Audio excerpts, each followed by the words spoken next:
So I would like to shout out everybody in chat. Thank you guys for tuning in. I really appreciate it. And we Hi, are guys. here celebrating 1 year anniversary of Indigo Sky. How exciting is that? Yeah. It's pretty crazy. It's like I birthed a child, you know? Now it's growing up. Now she's all grown. Yeah. Moving on. So I wanted to ask you, like, what Moving on to college. going to college, you gotta pay those bills. Did you have certain expectations going forward with the album once it released, or was it just kind of like, I'm gonna let it do its thing? You know, with anything I do, I always try to remember that the reason why I make this music is to satisfy myself. And, you know, there are people that love it, and I meet new people all the time that grow to love it. So it's like, you know, I really enjoy building this organic following that is devoted in the sense where they listen to my albums from start to finish and, you Yeah. know, can appreciate each song in itself. So, you know, I'm always pushing to, you know, of course I would love to just be able to play, you know, sold out arenas at some point. It'd Of be course. amazing to think I about, wish that but for I'm you. not, you know. Oh, thanks. I do. But you know, it's I'm just so happy to perform and, you know, just be able to do this. That's awesome. Have the strength to do it. You Yeah, know? it's empowering. It's actually like it's inspiring because like there's definitely times where I definitely don't want to do this or get on the computer and start streaming or whatever the case may be. I mean, I'm just putting on a little background music so the AC gets drowned out. Actually, I can't do that because of copyright. God damn it, YouTube. Anyway. You know what? You know what I like to put on in the background generally with anything I do? On YouTube, there's a station called Oldies Playing in Another Room. Okay. And it's like really low oldies from like the 40s, and it's really low and it's quiet and it's just like Is that like lo-fi studying kind of, thing? yeah, it's That's like, cool. Yeah, but sometimes I'll have like rain ambience and stuff, and like that's what I always put on in the background. That's super good. Low. Do you do that while you're writing, or do you just do it like throughout the day? Sometimes I have done it while I'm writing. I do it while I'm doing chores and. Sure. So actually, speaking of writing, how do you feel about your thought process and who you were as a person a year ago, or even 2 years ago when you were actually writing it, to when it released to now? Like, do you ever has it changed? In the sense where, like, you know, the first album Vulgar Virtue, the first album I think I started working on in 2018, and I didn't release it till 2020. So who I was in 2018, I feel like a totally different person now in a sense, because so much has like either happened or progressed in a positive sense, you know? So it's like, but there's always, you know, each album has its own kind of backstory, I guess, wrapped around it. But with the new album I've been working on, my writing process has been a little different, and it's just so rewarding and exciting, and I'm so happy to be able to experiment and, you know, do some. So to me, like, I just never want to do anything that's going to be predictable. I don't want to do anything that's going to be like, you know, I want to progress and try different things, different sounds, instruments, arrangements, whatever it is. Yeah. Writing. So have you been writing any new material, or have you? Yeah. Okay, cool. So how does that material differ from Indigo Sky? Because like it's been a long time, so I figure, you know, you kind of seem to be the type of artist, which I love, that like evolves with every project. Thank you. You know, well, it keeps it interesting. Yeah, it keeps it interesting. I really like it. So, is it a huge difference? Are we gonna see a different direction? I don't want to give too much. Too much. Okay. But I'll tell you what, it's I'm feeling a little bit more like raw. Okay. And it's definitely I'm doing more. Okay, so generally when I never really had like a straight formula when writing, but a lot of times I would start writing on bass. Okay, yeah, I know that about you. That's really cool that you do that. Thanks.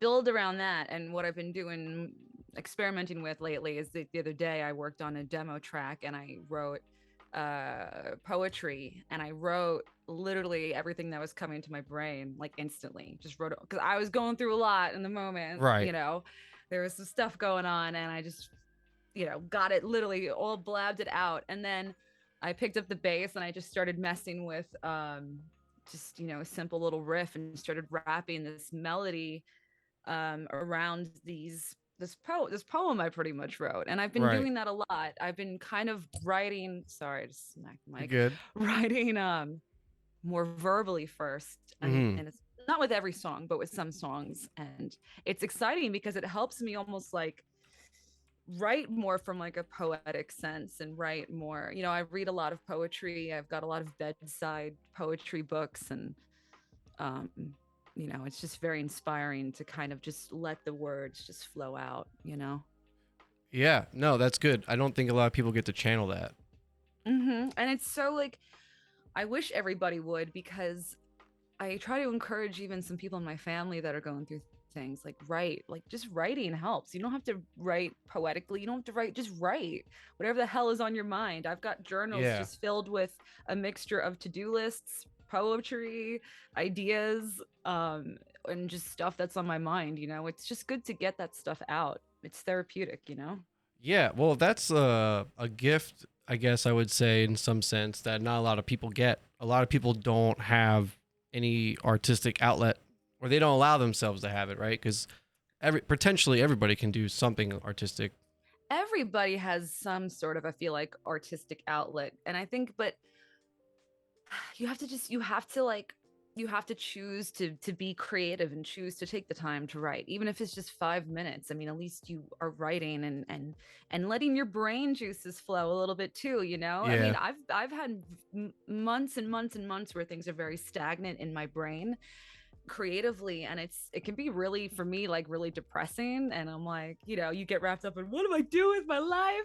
What's my purpose? And like, you feel your purpose is doing this, and when you feel stagnant, it's kind of like, what?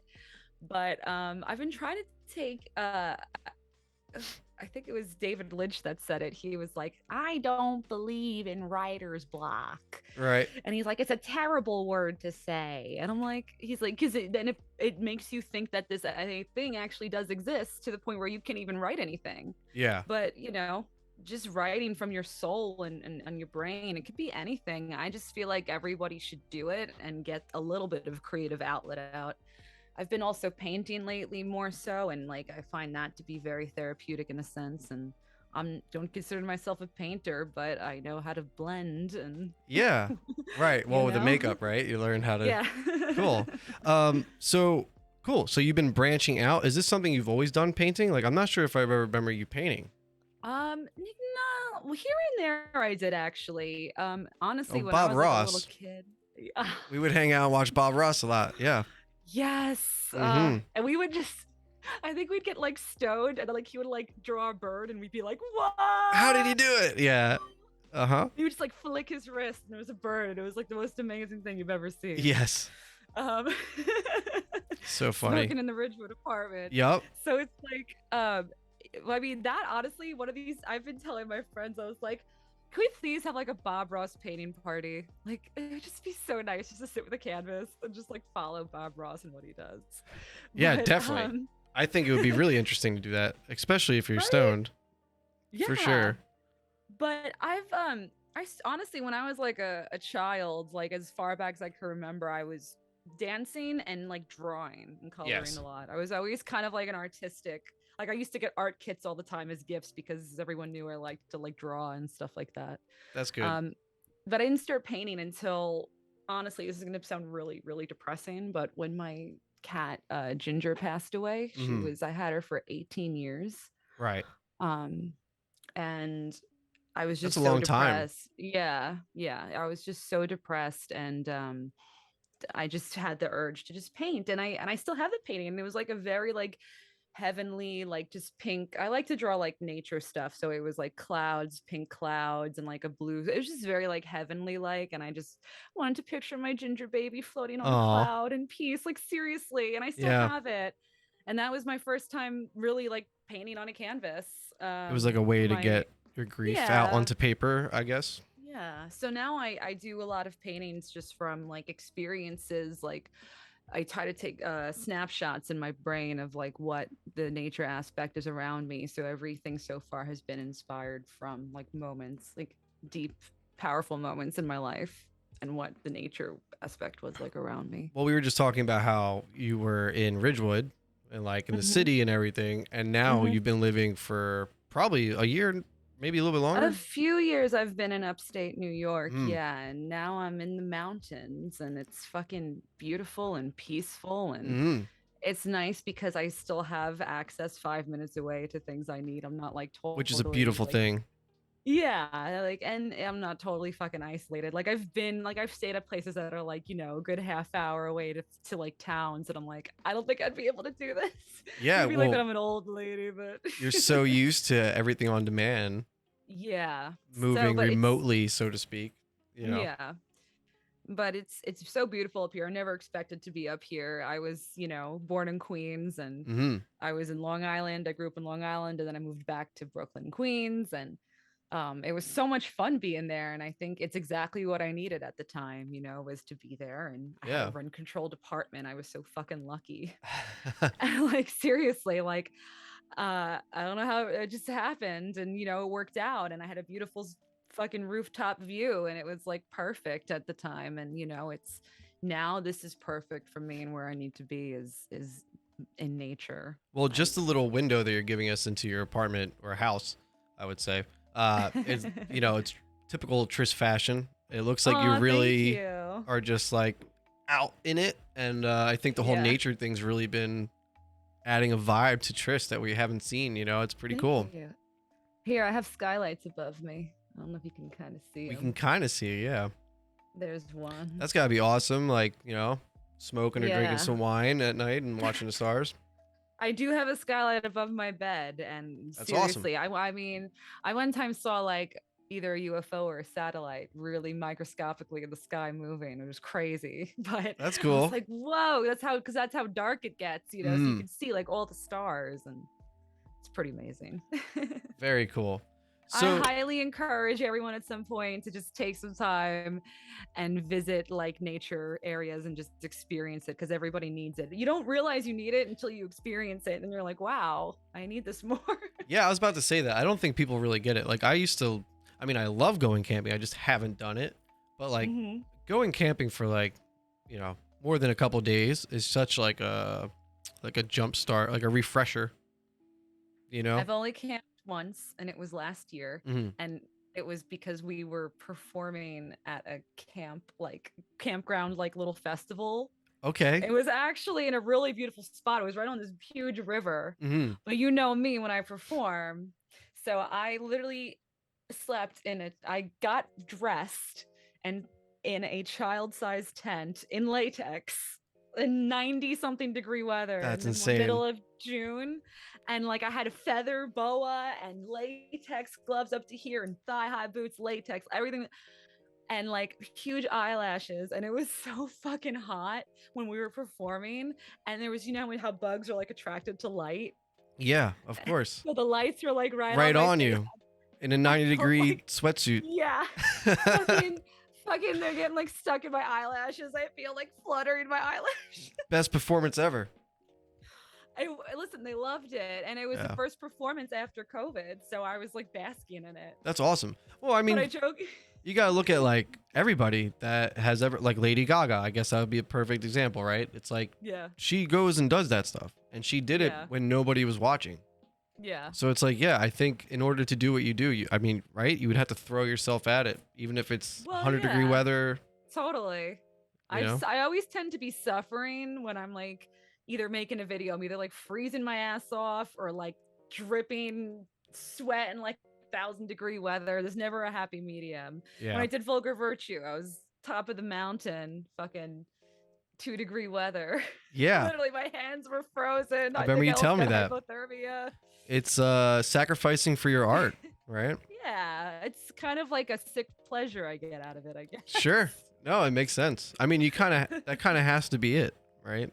Yeah. Like if you didn't enjoy it, if you didn't enjoy the torture, the blood, sweat, tears. There's something that just you feel like when you have that little extra, you're really pushing yourself. And I think it's good to push yourself and test yourself at times, but don't do it in a dangerous way. Yeah, of course, I'm sure I definitely have at times, but you know. Yeah. But you got to push yourself a little bit to do different things. I mean, Mm-hmm. so when was the last time you were on the show? It was during. It wasn't Indigo Sky. It was like another thing you were releasing, I think. Disney Meet. Oh yes, it was. I think it was around. I had you on October twice. of 2020. It was Yeah. October 2020. Yeah. Yeah, and you came over to the actual studio. Yeah. And we had all the cameras and stuff. I released Sex God. Sex God. I always say Disney Meet, but it's actually Sex God. Disney Meet. Yeah. Original name for it was Disney Meet, but I said, but Sex God sounds a little bit more like in your face too. Right. Real quick, Rhonda Bowles did. Thank you for following. I really appreciate it. Oh, this is live, so Ron DeBold Bastard. Yeah, there we go. Hi, Ron. I'm looking forward to the next album. Yes, me too. Thank you. Cool. It's good to see people in here chatting about. Aww. I guess I would say if anybody has any questions, maybe what we'll do is like either towards the end or if it's involving the conversation, maybe chime in. I can't promise that we'll answer it right away, but if you have something to say to Tryst, to me, put it in the chat there. And thanks for following and subscribing and all that good stuff. Thanks for being here. Yeah, right. It's pretty cool. I haven't done the live podcast in a long time, so it's tough. It's tough doing a podcast because it's different than gaming. Because with gaming, it's like, okay, I'm ready to go live on my time. I can do my thing. Yeah. When you're doing a podcast, you're scheduling. So like, I have like 6 people right now where I'm trying to schedule everybody, but it's like everybody always seems to want the same days. I don't know why, but it's always like 4 people want the one day and the other person's like, that's too early, that's too late. So that's life, man. That's life. I'm going to slowly try to get them out there. Just say to the universe, you know, your little mantra and it'll happen. Mm-hmm. I tell you. I'm glad it's getting cloudy because I've said, oh yeah, it's when we spoke yesterday. I said it's gonna be dark and spooky, stormy, and it's so bright. It's getting a little spooky. It is getting a little spooky though. I have the lights on right now, but it's getting all dark and spooky. I like it. It's good. I'm a little. Whenever you're ready to dive into that territory, you know I got stories up the wazoo. We might have to bust out the tarot cards at some point, maybe not to put you on the spot. Maybe we'll do it for a lucky leader deck. A lucky chat member here. Rhonda says, I can't wait to see what direction she goes next. Me too. And I think she's not going to spoil it here, but I tried. I've taught myself piano too. Like I'm cool. I'm writing with piano. Like I've been like new like basic stuff, mildly like melodies, but I've been kind of like writing more with it more than I ever have. So it's okay. So there's a hint. We might be hearing some more piano. What's that? You never know. I said, and I got a tambourine I got recently. Because, Tambourine's important. I did a cover of PJ Harvey's Long Snake Moan with, you know, a band at the gig, 9 Inch Nails tribute band that I play with all the time. We do like a bunch of shows together. And I was like, can you guys just do Long Snake Moan for me? That's cool. So I got the tambourine and I'm like, I'm utilizing it. It's fun to just fucking record playing tambourine, like more nuances. That's cool.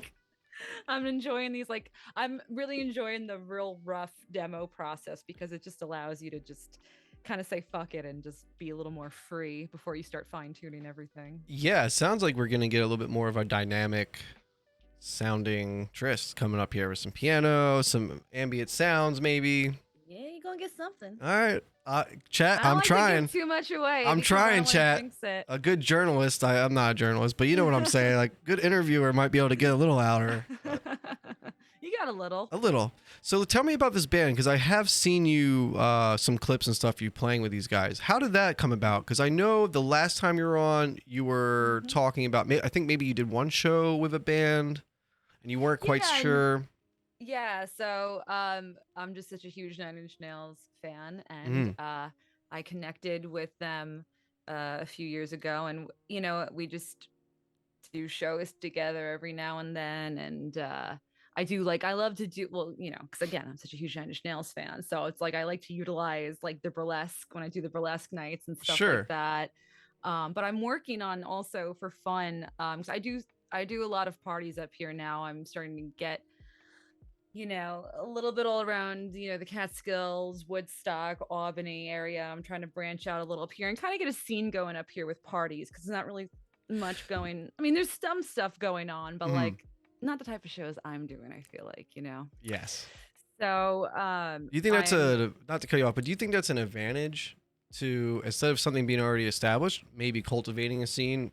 I mean, will that's help? the kind of the fun part of it, is like, you know, I don't think there ever really, to my knowledge, I don't remember there being many burlesque shows like in the Woodstock area. I know there was some in Kingston and stuff like that. But it's amazing. I mean, there's like 150 people at these burlesque shows that I host in these, like, you Right. know, local venues, and it's so rewarding to see people come out and just enjoy these like side shows that I like to kind of put on, you know. Speaking So of I've been- sideshow, was the Yeah. last one just a theme that you were going with? Because I saw the promotional material. Unfortunately, I can never make these things. I wish I could. Oh, the cone. You mean the It was like a Coney Island? clown. Yeah, was that Oh, just? there's so, oh my god, there's so many. So my I'm sure I'm just like yeah, no, throwing we random did, ones out. I've been doing these parties called Strange House up here. So Strange House is pretty much what, in my mind, it's it combines like a dance party also with like a sideshow. I'm just always like been intrigued by, you know, obviously like vintage, you know, vintage influences in general from like the 20s, 30s, 40s. So it's like I'm very intrigued by those circus sideshows.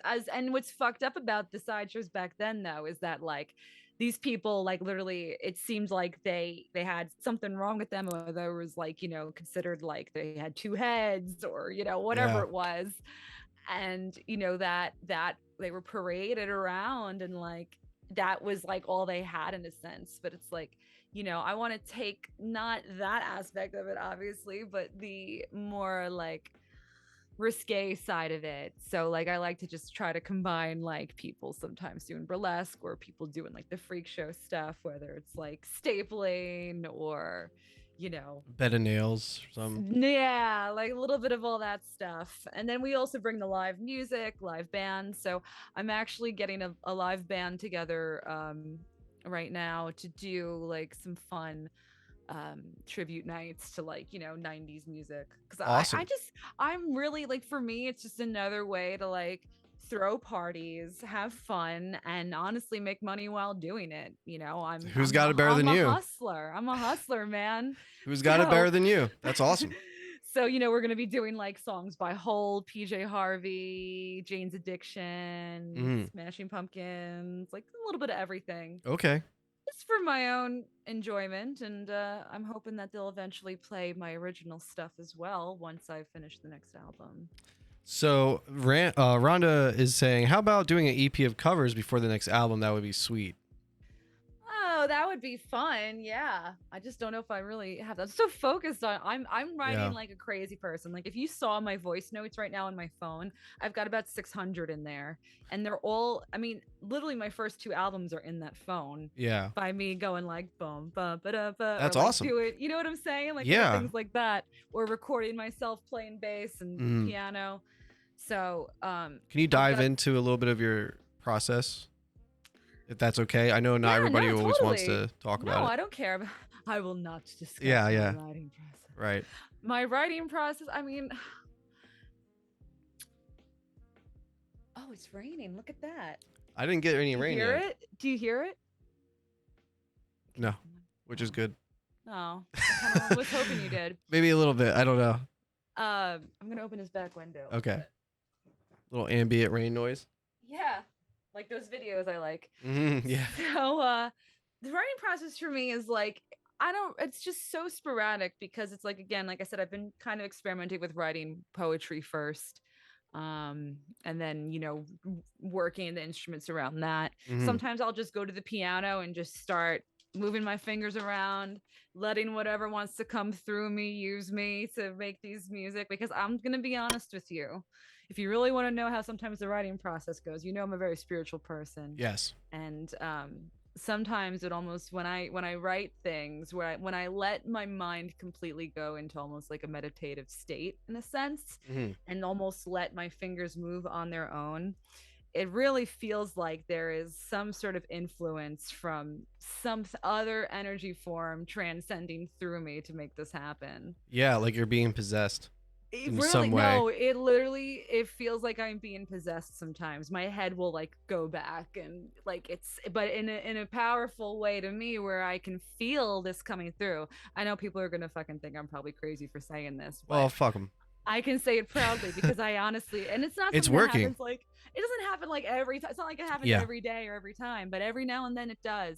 And you can feel it. And you know, it's a pretty amazing thing. And it's just like I don't know. I feel like that when moments like that happen, it just feels right. Like I'm doing something. This is what I'm meant to be doing, you Mm. know? So I think, everybody has a different way of describing these things. I think a Mm-hmm. universal idea is something that I really like. It's called the flow state. Mm-hmm. And I think one of the biggest examples of this, and this is just my thought process on it, is like walking is one of the best forms of meditation. And I Oh think it's yeah. because when you're walking, your mind just starts going into this flow state where you're just kind of going with it. Mm-hmm. So I can agree with that. Like when I used to perform, it felt like, I Yeah. used to call my bass Zozo, like, Yeah, I remember that. because it felt like I was being like taken over, like possessed. Yes, So totally. whether it was possession, a flow state, I It's think something. it's all very cool. It's all part of the creative process. And again, Yeah. not everybody opens themselves up to Mhm. allow that flow That state. is exactly it, is that you know, people don't allow themselves to open up in that sense. And I think you need to, because once you do, you Hmm. really can see the benefits of it. I mean, I'm and I'm not saying it just happens overnight either. You know, I honestly for years and years I carried a very black cloud over my head, Mm, and it was influencing bad energy around me. Everything bad I thought would happen, it would like fucking manifest. right. And I'm not saying it was all my doing, but it was just things I was either obsessing about or things that were happening that I thought the worst case scenario, and it would happen. Yeah. And if you continue to have this, if you continue to allow the darkness fucking swell you up like that and devour you, it's really just going to pull you away from your spiritual sense that we all have, you know, that we're Yes. all like meant to experience at some point. And I'm not saying like, you know, you need to fucking, you know, it's just, it's a It's matter the of being, voodoo. yeah, it's a matter of just, now that rain's really coming down. Do you hear it? No. Oh, yes, actually, I think I do. Listen. Yeah, I definitely do. A little bit. It's not quite there yet. Damn We it. gotta wait for it to really pour. I mean, it is. Now I'm going to close this back window. Now your ship's leaking. Ah, But your boat. But I'm sorry, I distracted myself there. But you know, it's just like you can't dwell in the darkness for too long. Honestly, that's how I deal with a lot of my shit, is because I'm able to get it out through artistic ways, whether it's through writing or painting or, you know, even dancing, you know, yeah, just moving. It helps. And I can not say everybody that does with, that. yeah, and I can say that with confidence just because I've fucking been, you know, in really heavy places, and I'm sure everybody has, all of us has. And it's like, you know, you have to just um sorry, I thought that was thunder for a second. You have to just yeah, And- you have to have faith in a sense, where you have to be able to be thankful for the little things you have in life that maybe we take for granted every day, like walking, like being able to see and talk and move and have a roof over our heads. And Mhm. you know, shit gets tough for sure, but you know, fuck. Yeah, I mean, I think we've touched on this subject before, and the law of attraction, which is like attracts Yes. like. Mm-hmm. And it doesn't have to be this big mystical thing. Maybe it is spiritual and mystical, but I think just in general, the thing to take away from that is like what you said. Like if you're walking around like kicking dogs and just pissed off all the time, like, well, yeah, your life's gonna be pretty miserable. You're gonna summon that for sure. You're You're gonna just bring gonna that keep in. attracting it. Yeah, that makes a lot of sense to me. Yep. And then it gets to a point where you kind of start to learn. For me, it was like a learning process where I felt like I was sucking in so much negative energy and toxicity from people and whatever it was at the time.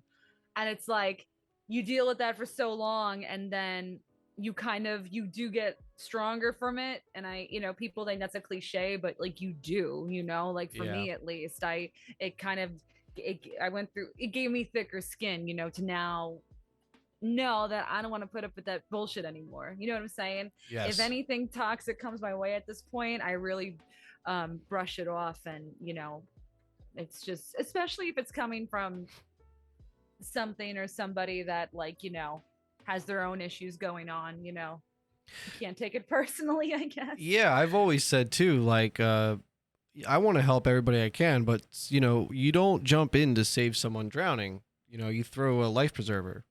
They have to because I would probably save themselves. Jump in. Yeah, but most times they end up both of you drown. Yeah, probably. So that's why you can only do so much. You can throw the preserver and try to help them like that, but there's totally that. You can only do so much, and I really try to connect with everybody I come in contact with, because I really do enjoy connecting with people. I do enjoy people in general,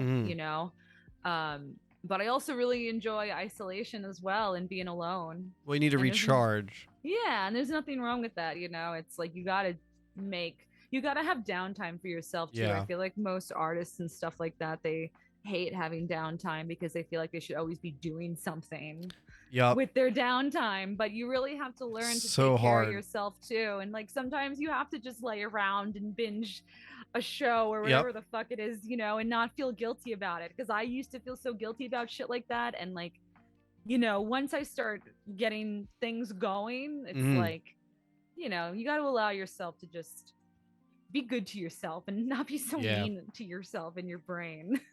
No, for sure. Right. I mean, that's something that I still struggle with, just because I'm such a busy person that it's like, I struggle with it too. Yeah. Yeah. When I have time off, it's like, oof, what do I do with myself? I feel like I should be doing something.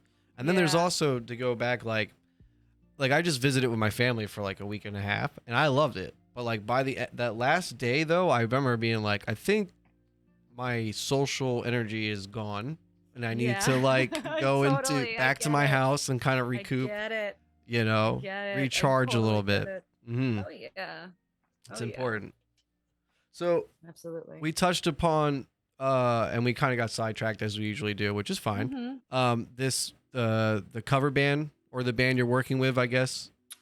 Well, yeah. So I do parties with Nine Inch Nails tribute band, Sin, and I do sing with them sometimes because, why the fuck not? Sorry, I'm trying to clean myself, because I fucking enjoy it. I'm like, any excuse I can have. I was telling my friend Connor last night, I was like, I said singing like other people's songs is like a break for me. Right. Because when I sing my own songs, it's like very like, that's like my personal shit, it's like a different feeling. And then when like you're doing songs that you love and like inspire you, and you're doing it because it's fun and you see other people are enjoying it too, it's just fun. Yeah. And it's like, I'm getting my own little band together just to do some of these shows up here for my own events, because why not? It's just good to have. Same members or totally different? Different members. Okay. Yeah. And it's gonna be your project, not.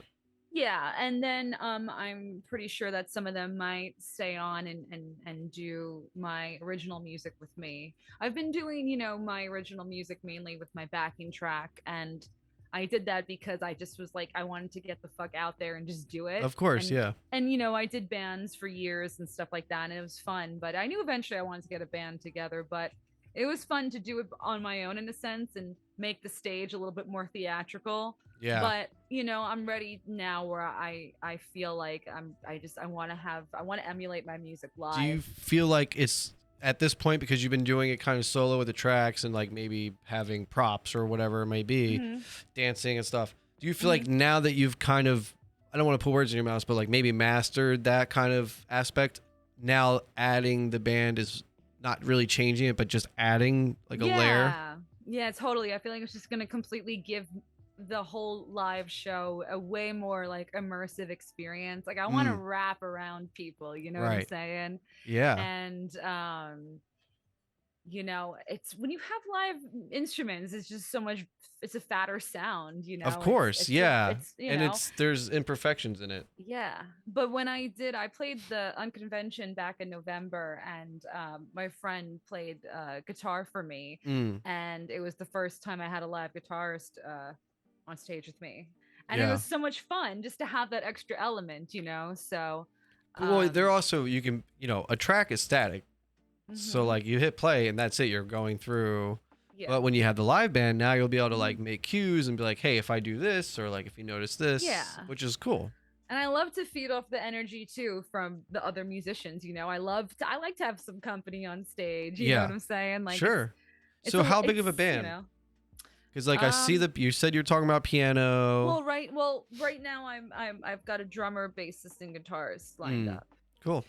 So, you know, the synth stuff might, you know, be backing track because I have so many synth layers in my stuff as well. But I mean, I would love to have a fucking full band Yeah. at some point, you Well, know. maybe you'll get there. You Oh probably yeah, will get there. I know I will at some Yeah. point. You know, little steps. You know, I'm happy to just have anyone that wants to Yeah. play with me because I just love performing, and you know, Well, when you're playing like, the Paramount, Webster and all that, make sure you hook me up. I'm working on it. Great. Tom Wall, thank you for following. I appreciate that. For some reason, we're not hearing the, oh, that's why I have it muted. Which is probably good. There's like a jump scare that happens when people follow me. But like I have it muted, which is probably for the better. Yeah, True. there you go. Yeah. Who wants those big mean noises in your ears? Yeah, and no, I'm shit? good. But when I'm gaming, it's funny because people follow and like, I'm like, what the fuck? Wait, now something just changed. It got really loud in the earphone. It got loud Yeah. right I now. think. Maybe I'm just hearing my own stuff coming back. Maybe. I don't know. We're fine. Okay, cool. We're fine. Awesome. Let's see. So okay, cool. So you're gonna do more of like a live band, and is this gonna be just kind of in between doing the album? Maybe I guess you said you're writing the album maybe with them, but are we Well- gonna see performances on your last two albums? Oh yeah. Well, Sooner yeah, than totally. later? I'm I'll be honest with you. I'm trying to take a small break from shows because there's just some stuff going on family wise, and I'm trying to be there as much as I can to help out as much as I can. Right. And I love Understood. doing these shows, but you know, it's a lot of time. You know, I have like three a month sometimes on a Saturday, and I put a lot into these shows, you know, so I course. take a little bit of a break is nice because I can kind of focus, and I'm also, you know, just focusing on writing the album more. I have some more time to kind of do that too on time I'm not, you know, visiting my family and stuff like that. So,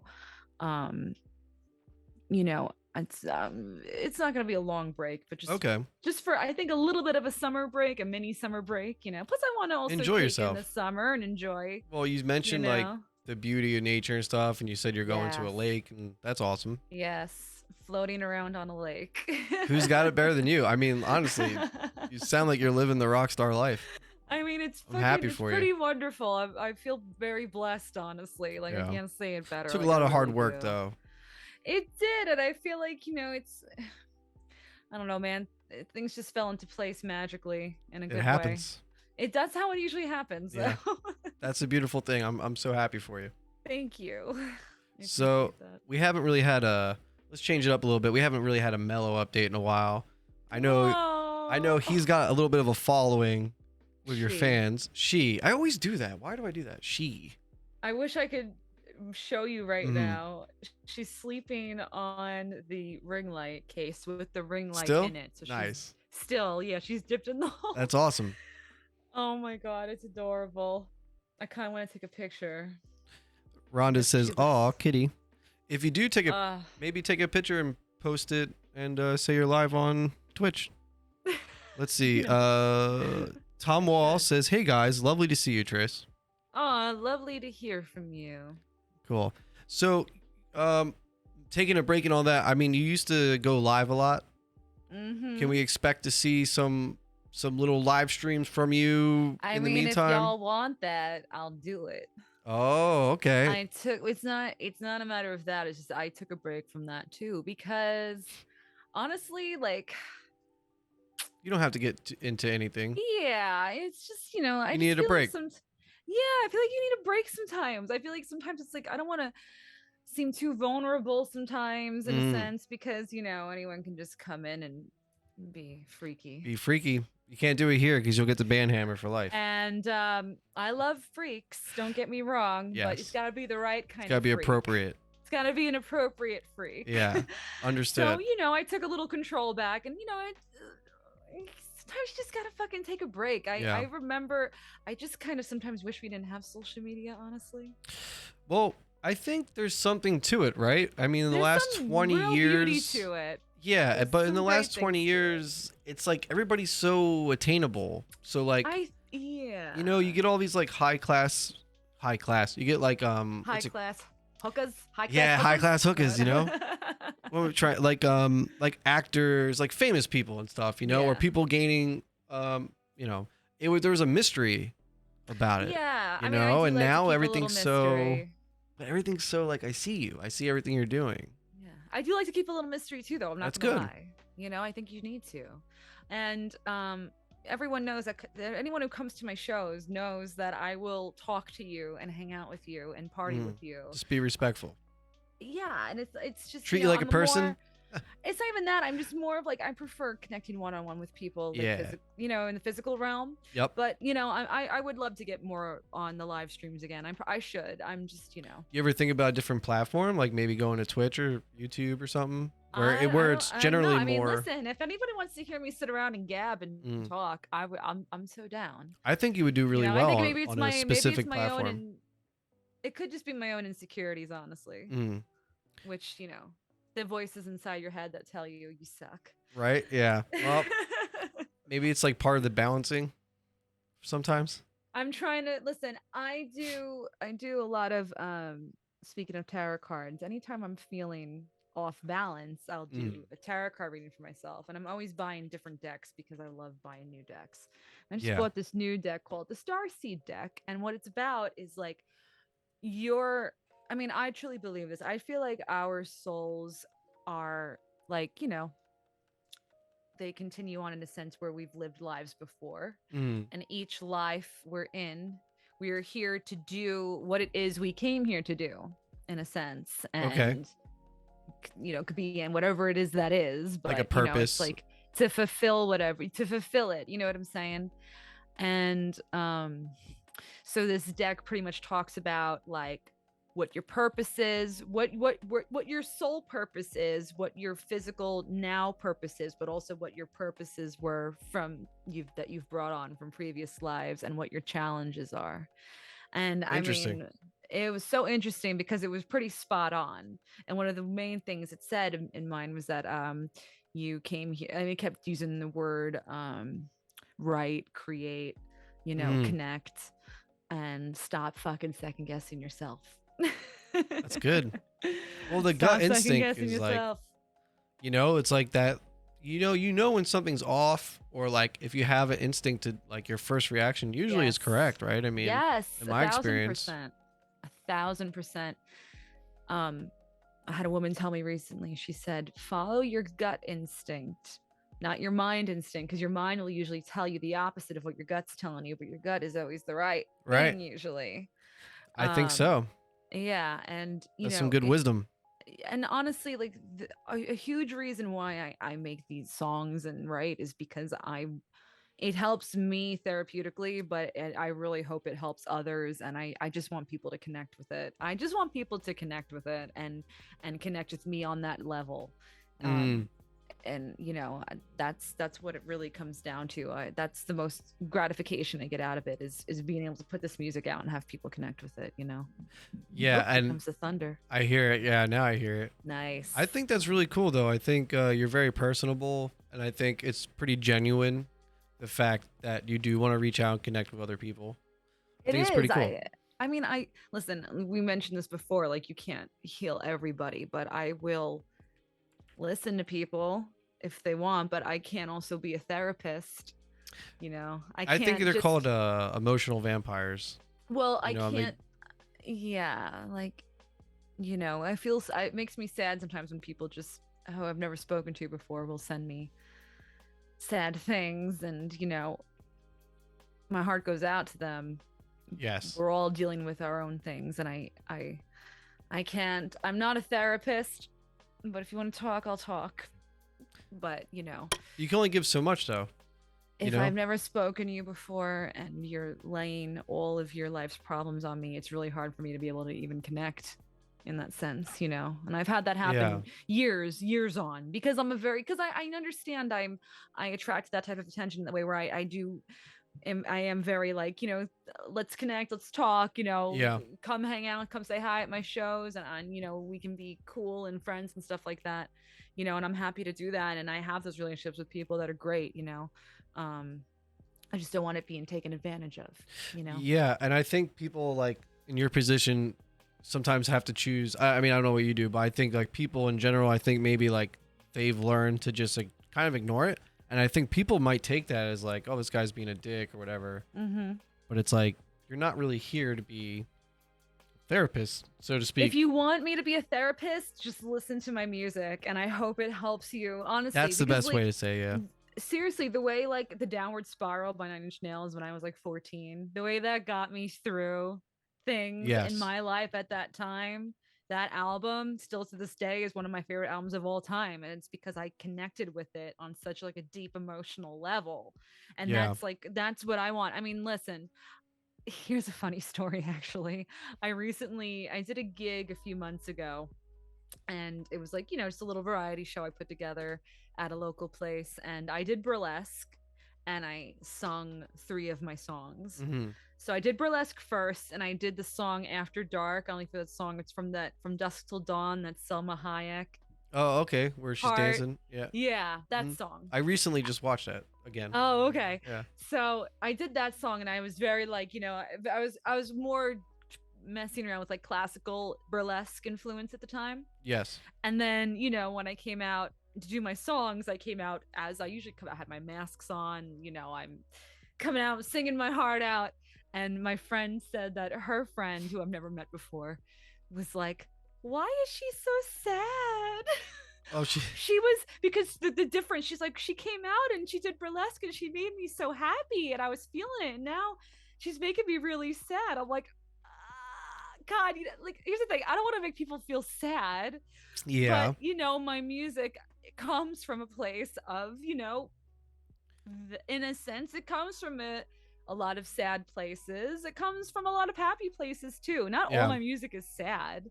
Yeah. There's something to listening to sad music though.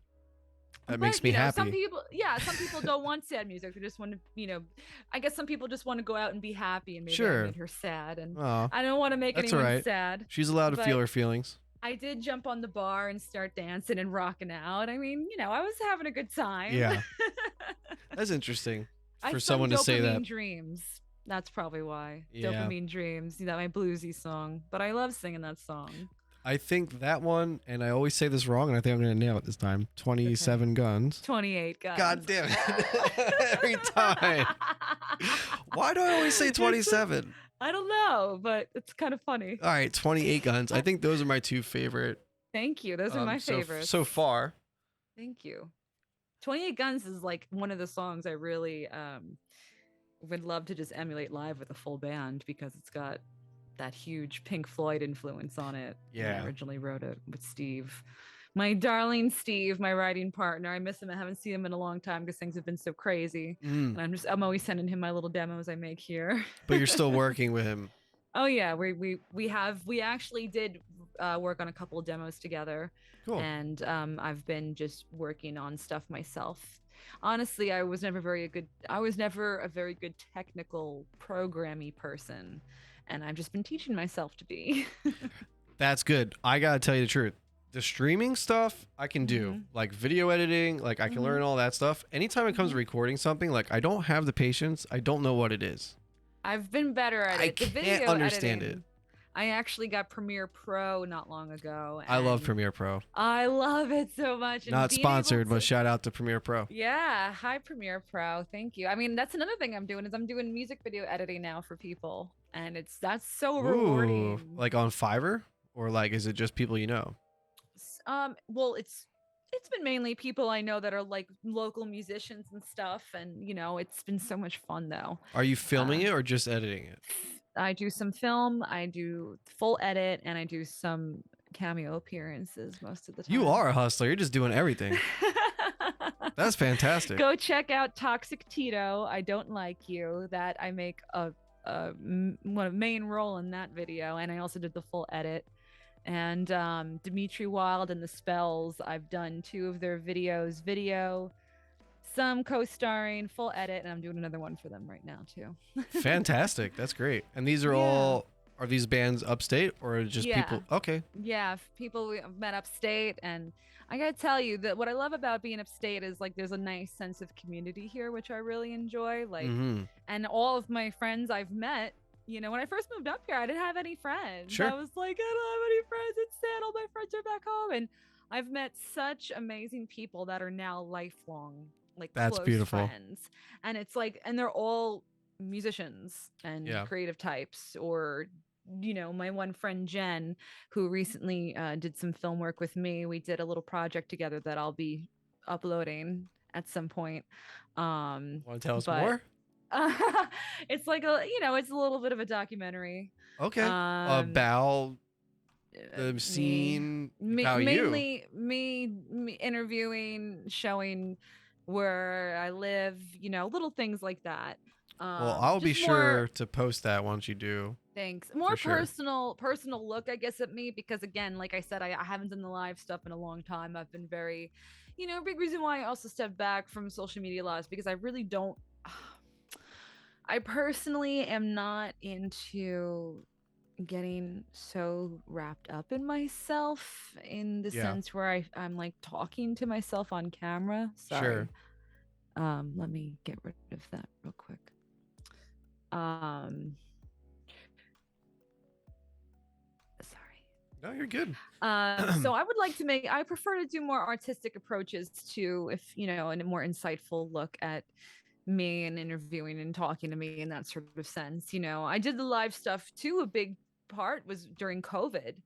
So we were all just sitting at home and longing for some connection. And, it was really great to connect with people and hang out with people and do that more so. And then 2021, I got more wrapped up in the album release and doing the live shows. And but trying to find a happy medium. So we're doing, we worked on this video project together, and she's actually like a dream worker. She's a lucid dreamer, a regular lucid dreamer, and can take full control of her dreams and go on adventures and experiences. And that's cool. It's really amazing. And she helps me interpret a lot of dreams myself, because I'll have some crazy vivid dreams sometimes. Do you keep a dream diary? What's so funny is I do and I don't. I'll be honest with you, if you guys want to experience dreaming and lucid dreaming, you have to make sure you write your dreams down every day.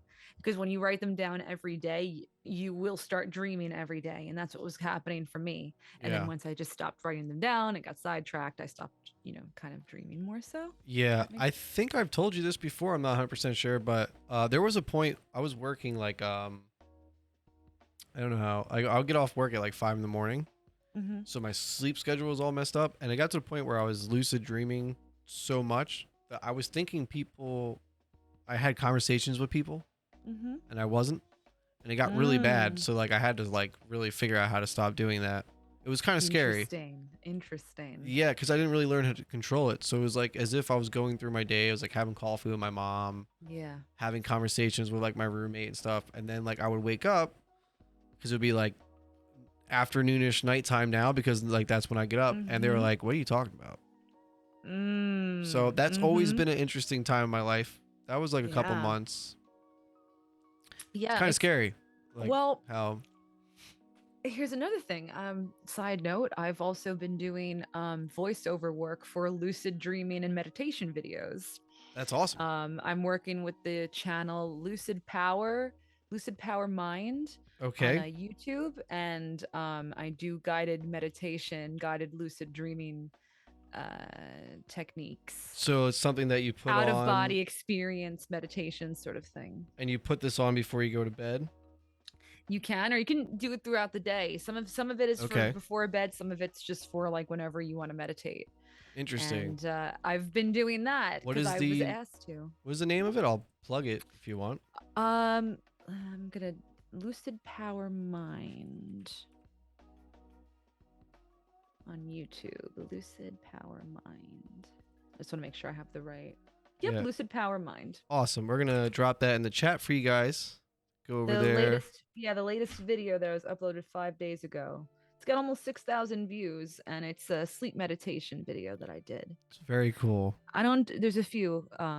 If you listen to them, you'll recognize my voice. But I talk very slow.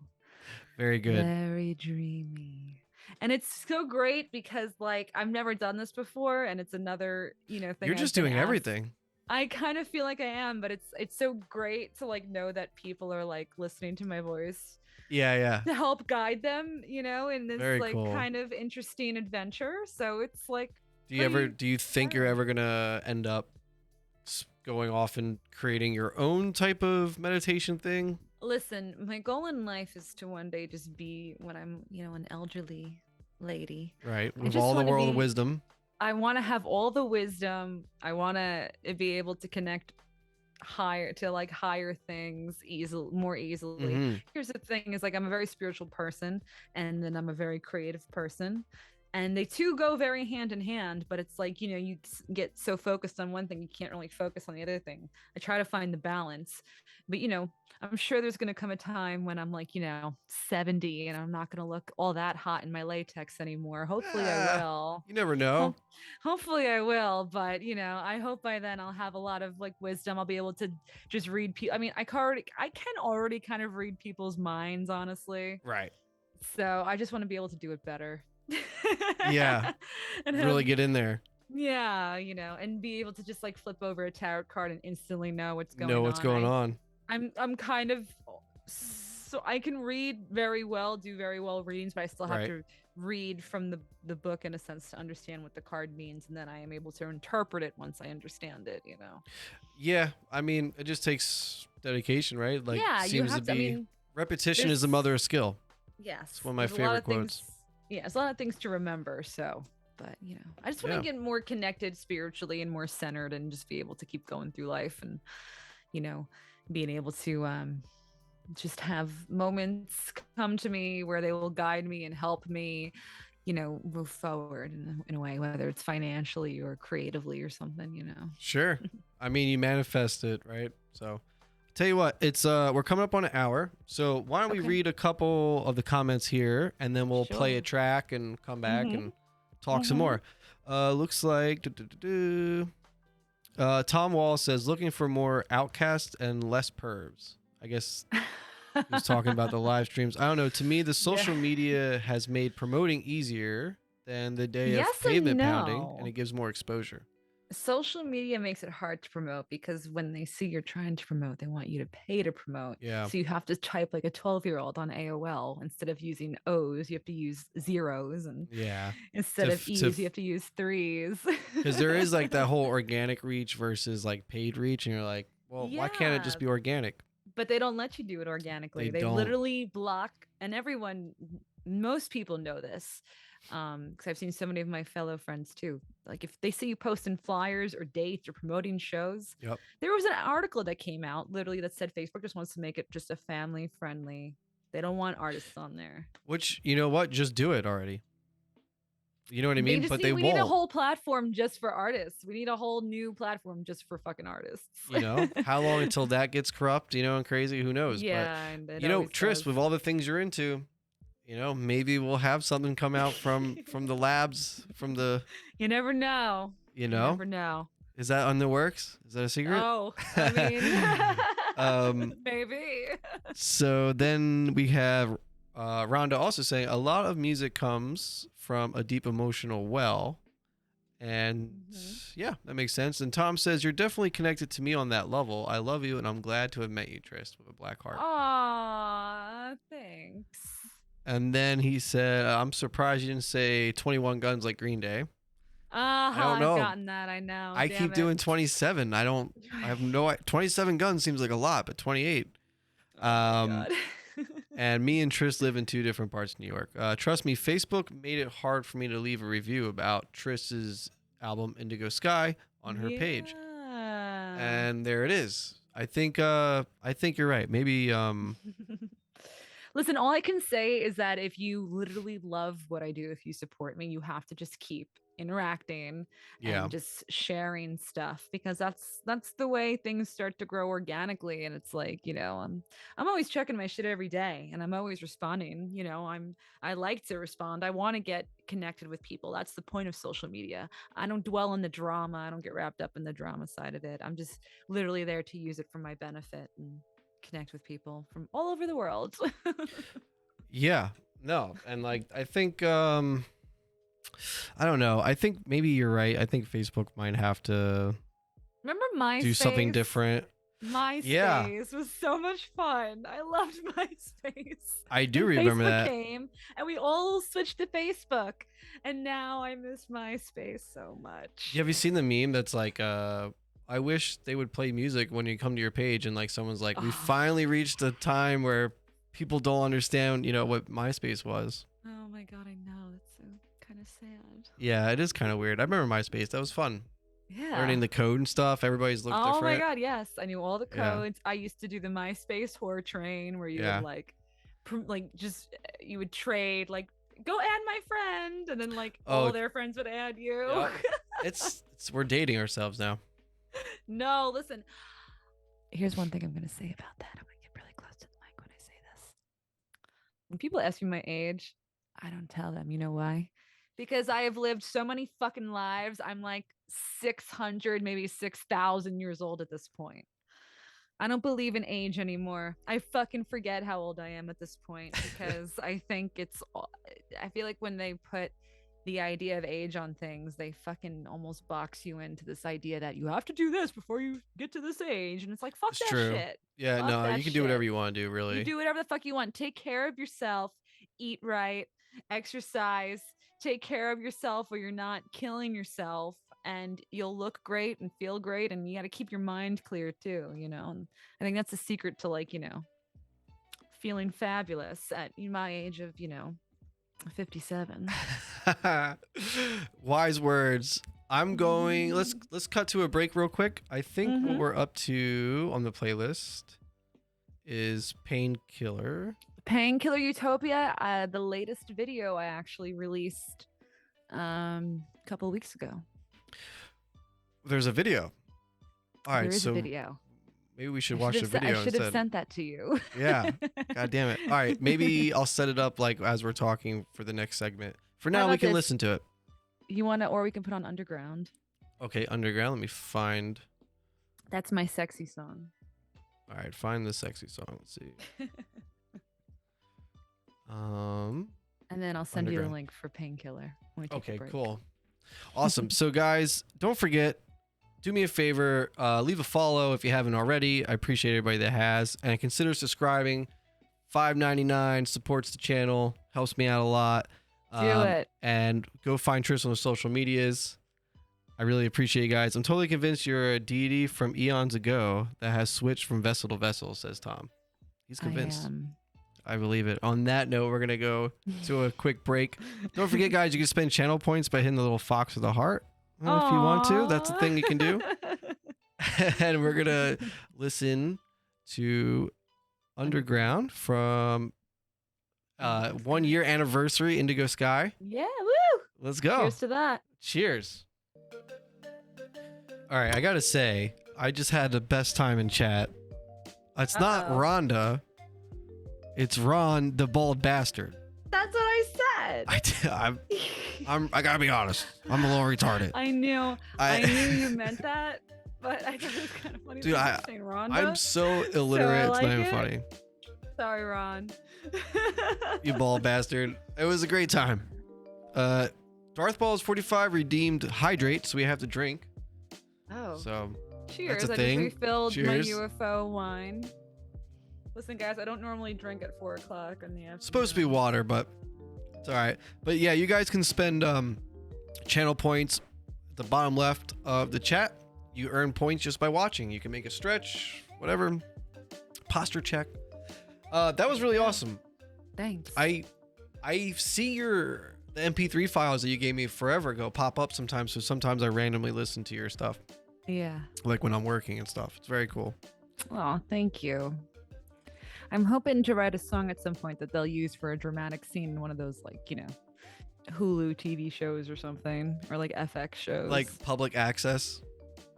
Not public but not like the cheap channel. No, but you know what I'm saying? Where When it's I like think a of public Hulu original. access, let me tell you, when I think of public access, I think about The being kids under like the stairs. 12 years old, and like there was like a public access like local channel that would play like the dumbest shit ever. Mhm. Like we literally called it the cheap channel. It was The like cheap people, like, channel. Ooh, it's the free. cheap channel. Oof. That free channel. No, but it was like people making like, I don't know. I one time tuned in and it was like some guy just dancing like this in his jogging suit, real poorly to a Janet Jackson song. And I'm like, Oh God. okay, go on with your bad self, I guess. Jeez. But like, Who doesn't want their paid. music to be on there? Yeah. Have you ever seen Between Two Ferns? Yes. All right. Did you watch the movie? No. So it's great because it kind of like breaks the fourth wall. It's like all about his production and like Oh, he gets yeah? paid to travel around and do all this crazy stuff. Mm. But so yeah, it's kind of like the public access of you know. But do you remember having to get like the little black box that you would like? Yes. Now, do you I had imagine? one of those. Can you imagine? Listen, at my sleepovers, I Yeah. had the code Ooh. to unlock Playboy and the Spice Network. Oh snap! It's So getting spicy. me and my 12-year-old friends, who have been my best friends since kindergarten and are still my best friends to this day. Right. We would like literally the code was like 55555. Not too slick, okay? Sorry, Amazing. Dad, not too slick, Mm. okay? So and we would what I would do is I would set it up to where like we would have it the subtitles on, we would put it on mute, Right. but then like I would have like the flashback button to SpongeBob. So in case someone came up, like right. Yes. Wow. So one time, me and my friend Stephanie, she came to my house after school one Mhm. day, and we were like watching like the Spice Network, and they were like, "Let's play Tomb Raider." So we put on the PlayStation 2, whatever the fuck it was, Right. and you know, she went to go home. My mom came home. Her mom came to pick her up shortly after. And as she's saying goodbye to me and my mom's downstairs, I turn off the PlayStation, and then all of a sudden it's like the Spice Network, and it's a girl like getting banged like Oh. hardcore. Oh And boy. I switched it so fast to SpongeBob, and my mom went, ah! I'm like, what was that? She's Oh, like, I know. They were she goes- dancing. goes, They were fighting. she goes, I was like, I was watching SpongeBob. She goes, what was that doing on SpongeBob? So now you can't watch SpongeBob. That's so I funny. I love SpongeBob. SpongeBob's but dope. I'll tell you, I don't know. I You were guess my curious. mom- You told me also that you guys would call hotlines. Oh my god. You said it on a podcast, so I'm bringing it up. Well, it's funny you mentioned that because I was literally talking to the same girl Stephanie about that recently. You and Me this girl Stephanie. Yeah, Stephanie taught me how to twerk when I was like, 10 Oh, shit. years old. We need to We get go way Stephanie on here back. as like a We special do. guest. We should. Oh, she'd be great. All right, My cool. girl Steph. The next episode 4 of Tryst. And what was it? Yeah, we used to call like like late at night when you see those like there's like call Red Hot Dateline. Yeah. Call now and speak to live local girls in your area. It's Yeah. like- It was right after the so, Wiz Khalifa or whatever. The Jamaican It was tele. I know it was like I used to watch like the E channel sometimes, like at night, and then like that would always be on like the late Yeah. night channel. It would be like sex, and then it would be Yeah. like knives for like 3 hours, and then it would Yeah. be like True Hollywood story, and then call now. To and talk then to the hot fortune local teller. singles. What was her name? Miss Cleo. Miss Cleo, not Miss Miss Khalifa. What the hell was I saying? Cleo. Yeah, Miss Cleo. Come on. Miss Cleo. Like I Girls Gone love- Wild. And It's Girls like, Gone Wild. yeah. That's right. the Those good were old three. days. The good old days. Wholesome values. Now all we got is crap. Back in our day. Bring that back. I remember that Girl Gone Wild commercial. Goddamn. Yes. Oh my Mhm. God. They would play that shit for like a half hour too. Oh Like, it was yeah. like a half-hour infomercial of just girls like With just stars flashing. everywhere because they would. That's how they would like blip it out. Let me tell you, I feel so bad because most of these girls were all fucking drunk. Oh yeah. And it's like they were just taking advantage of Like, these oh, like, young, then, drunk like, girls. Imagine being one of those girls and having to see that every time it came on. You're like, oh God. Listen, I did such dumb shit when I was 18, 19 years old, okay? Yeah. And it's like, I can only imagine, like, yeah, you're drunk, someone's like, hey, flash your tits, you're like, what? Yeah, why not? It's like, but then it's like these girls never even got any compensation for it. Yeah, Nothing. but to be fair, and this it's guy not like owns it was a like fucking today. Island. He owns a fucking island. It's not like it is today though, where like everybody's conscious that everybody has a camera and. Yeah, totally. Yeah, it back was like then video that cameras. wasn't like a thing, so like it would be like a big camera. Not everybody had it in their pocket, so you know. It's you're drunk. sad. It's nighttime. You know, maybe you don't even see the camera. Who knows? You know. Just flashing your boobs wherever you go. Because who's gonna know? Isn't that crazy though? That's what I was saying about the black box. Is that like you would have to go? I remember like my dad went and like installed it and was like in the corner of the house. I used to have pay-per-view. I used to watch like and it was like a big thing. Like, ooh, we're getting free. Don't you know? tell anybody. We'll get arrested. And now everything's free. Everything is free. Yeah. I mean, it's not, but it is. You know what I mean? Like it's all just out there. I definitely watched 9.5 Weeks on like the free like movie sites. Yeah. 9.5 Weeks. I love Adrian Lynn. Oh wait, Adrian Lynn. 90s, 80s erotic thrillers are my weakness. Your weakness. Is that what you binge when you're like just chilling out? Oh my God, yes. Unfaithful, Fatal Attraction, 9.5 Weeks, Lolita. I mean, Lolita's Kubrick, and I mean, I shouldn't be praising. Listen, I know Lolita is very controversial, but the Kubrick film is fantastic, and the Adrian Lynn film is written very well. Can you explain why? Because like I don't know. Maybe people in the audience don't know. We're not a connoisseur like you. You know. Teach us. Yeah, well, like Lolita is based off like is a book originally, and it's about an older man who falls in love with a 12-year-old girl. Oh, okay, yeah, that's a little controversial. But it's very controversial. This is a family Christian channel. I don't know. But it's like it's fucked up because the way it's written is like very poetic, and it's in the Kubrick film. It was made in like the early 60s, so it was a huge fucking deal that this film was being made, and they definitely censor out a lot of the stuff like from the book. But the Adrian Lynn film wasn't even in theaters. I think it went like straight to Showtime because it was straight to DVD, straight to VHS. It was a little too. I mean, there is some scenes in the movie that even for me it's like too disturbing to like look at because the girl who was in the film, I think she was 18, but she looks very young. But what's his name's in it? God, what's his name? I love him. He's such a good actor. Matt Damon. Jeremy Irons. Okay, Jeremy Irons. Matt Damon. I don't know. But maybe I nailed it. It's a well done, like it's Is it artsy at all? Is it telling like is it done in a way that it's poetically done? Yeah. So it's like he's like mentally like ill and he's wrapped up because when he was like 14 years old, his like love of his life died. So he's been searching for that girl ever since. And what's the time period? Like the 40s. Yeah. I mean, so it's, don't you think it's important to discuss these things anyway? If we just pretend like it doesn't exist. We can. Well, that's a huge thing. I don't think we can't not when we start erasing things in a sense, I feel like we're just erasing things. It's like we're not learning from things. Right. You need to learn from mistakes and you need to understand that things are still very fucking wrong to this day in this country. There are still child brides, young children being married off. And it's like, it's still fucking fucked up, but it's like you have to learn from things. And this was literature that was written. And I don't know if it's like a banned book or something like that. Now it might be. There's a list of like banned books. I think George Orwell's like 1984 is banned as well. Like, to be honest, weird shit. I'm gonna pull up actually no, I'm not gonna pull up images of that, but I want to see what Jeremy Irons looks like, so I'm gonna pull it up so people can look at it. Jeremy Irons also stars in another great erotic thriller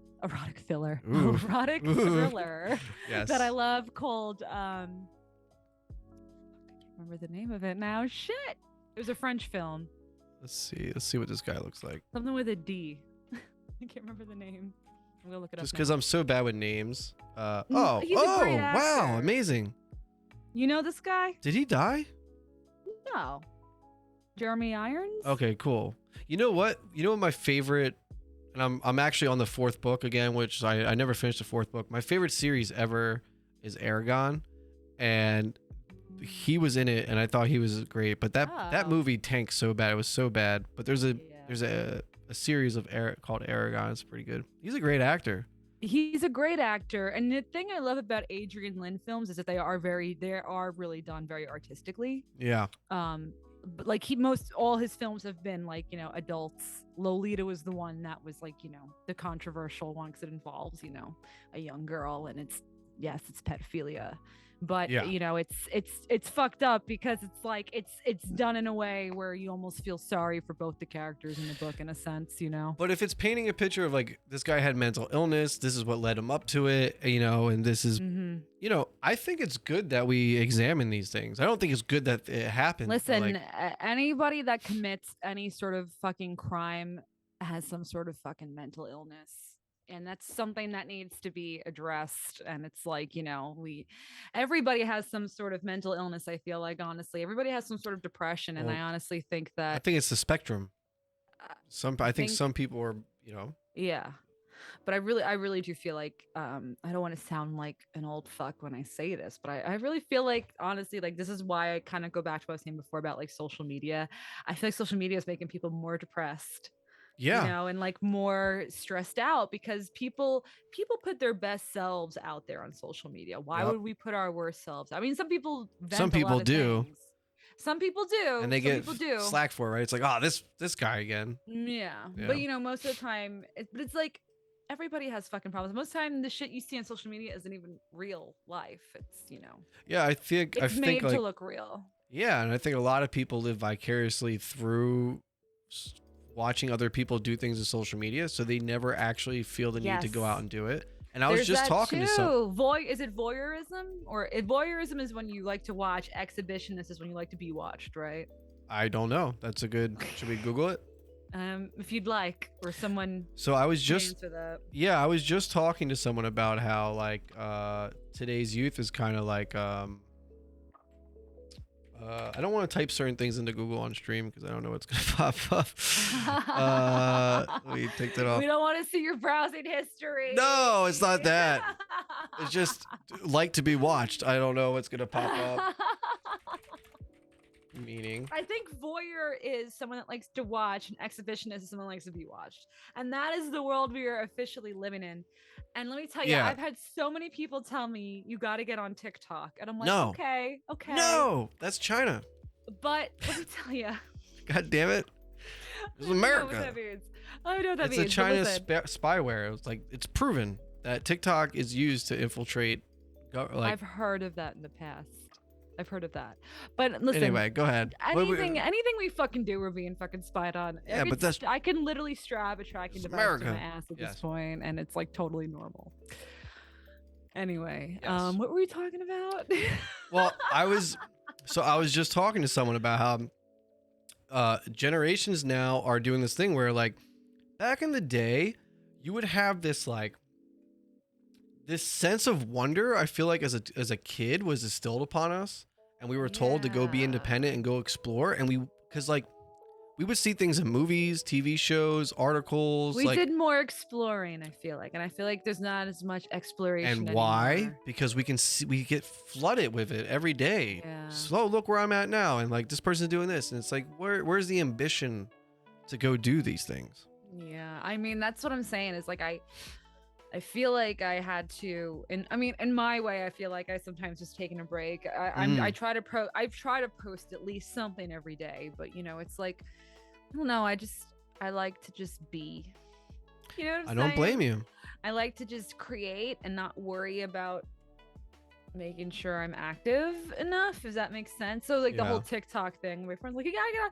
My best friend, she cracks me up. She's like, you could literally make a TikTok about like your morning routine. She's like, wake up, film, cut, do this, cut the video, pour yourself a cup of coffee, cut the video. I mean, you could, but do you really want to introduce that into your daily life. Do you guys really want to see my morning routine? I mean, People you wanna know do. my morning routine. My morning routine is I wake up. Yeah. I heat up some almond milk on the stove. You're I make frosting almond milk?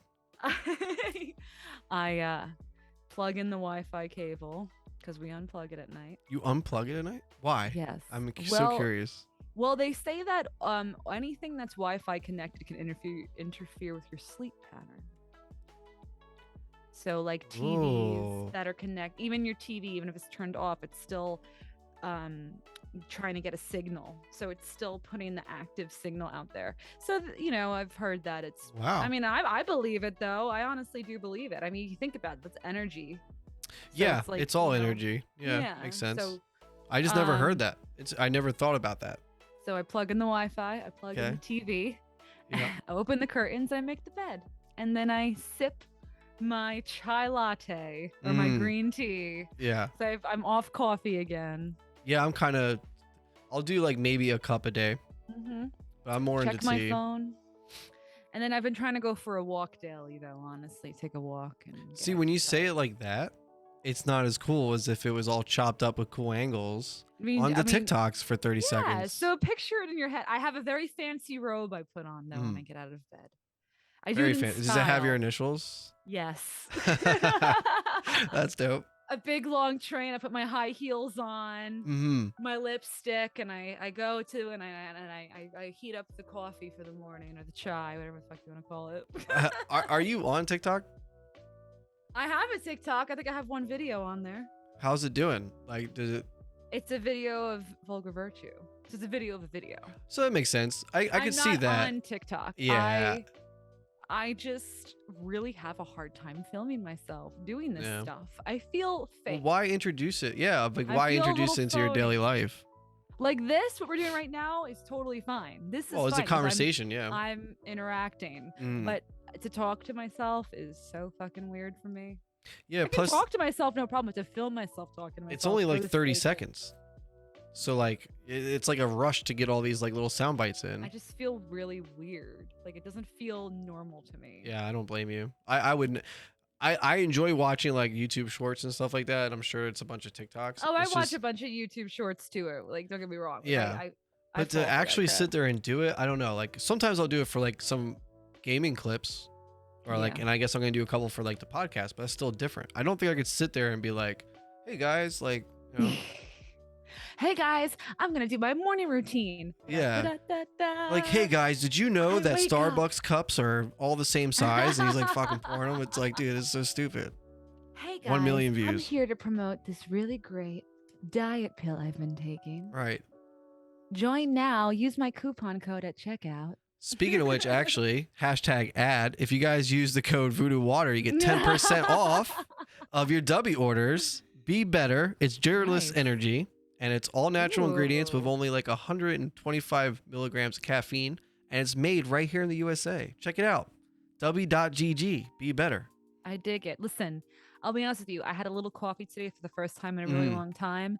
And I felt it fucking my heart up. I felt it fucking my gut up in a sense. Like where I felt like anxiety and like, you know, just like stress. Yeah. I love coffee. But I love coffee, but I can't drink caffeinated stuff. My mom got me some like Cuban coffee. Cuban coffee. Yeah, and it's really strong and it tastes really good. And I can get addicted to that. I really like dark, strong coffee. I'm down to like 1 cup though. Yeah, but even like I put like this much in, and I can feel it. So yeah, I'm on a chai kick. If anybody's trying to get rid of coffee, try chai. My buddy who was on the first. You're on the second episode of the season. Of season 2, this guy, the Clay Universe Project, my friend Chris G, he actually owns a tea company.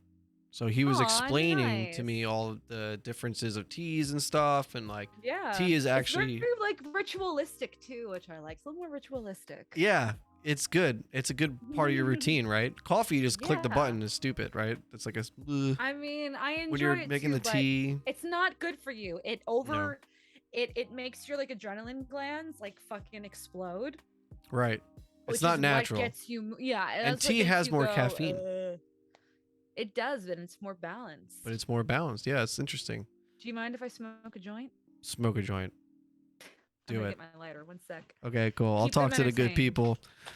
So yeah, guys, I love your comment, the bald bastard. We all now have become Truman.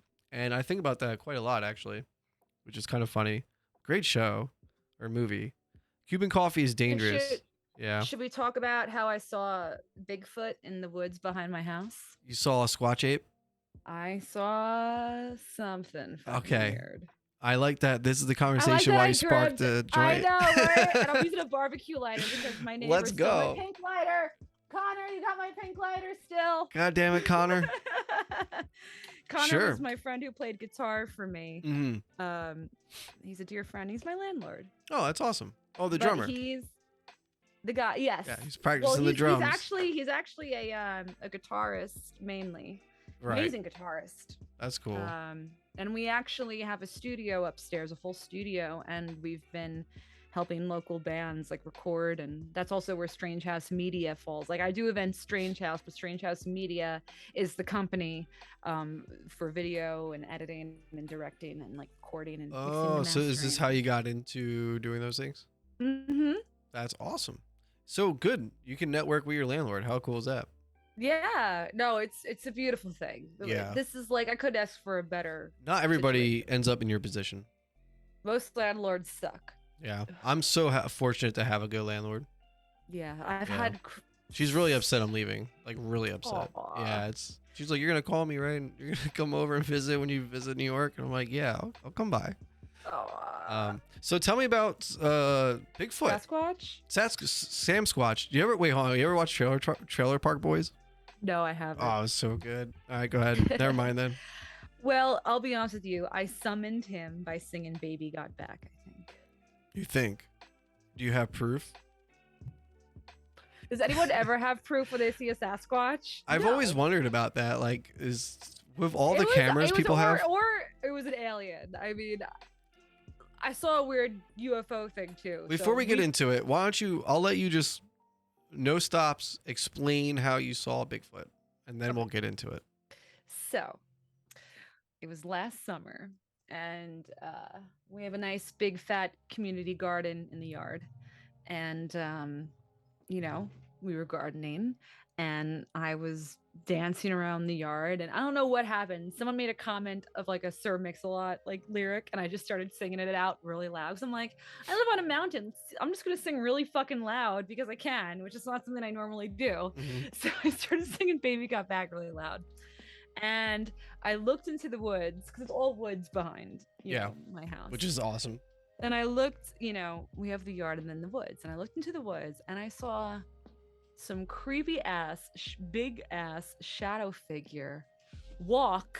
You want me to show you the walk? Yeah, it's got to be Bigfooty, right? You want me to? No, it was actually more alien-like. It was like this.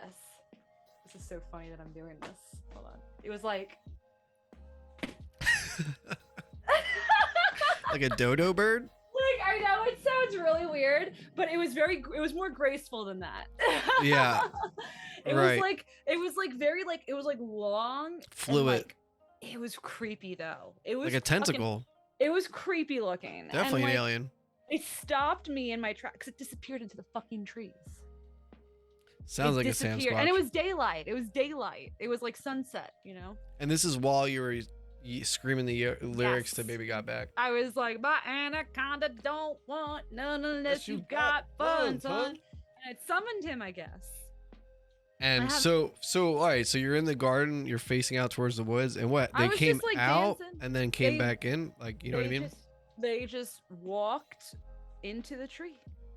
And do you have neighbors? I mean, like, no one else saw it but me. Okay. Well, you are centuries old, so maybe you're losing it. I am not losing it. I saw it to this day. Okay. It was really creepy. It was almost like you know Slenderman? Slenderman? Yeah, with the notes. He's all white in the suit. He's all lanky. Like really, yeah. That's what it looked like. I don't believe in Slenderman. You have a Slenderman in your backyard. I guess so. And then one time, did it smell? Did you smell anything? Because they're supposed to be really stinky. Now I've heard that too. No, I mean, because it was kind of like you know, it wasn't like it was like right here. It was like, you know, Yeah. a little bit. What do you think he was? You think he was just curious? He wasn't close, but he wasn't far. I'll put it to you that way. I don't know. Yeah. Maybe he liked my singing. He's like, what the hell is that? He's like, what's this monster hit I'm hearing right now? Like, yeah, it's back to my club Maybe days. not back. I remember this one. That's so funny. You know, they say like it's actually a skunk ape, and skunk apes are like big, tall, and they stand on their two feet. Excuse me. And the reason why we haven't really been able to find them is because they live in an extensive cave. There's a huge cave back there. Oh, well, it's definitely Sam Squatch. We thought it was a bear cave.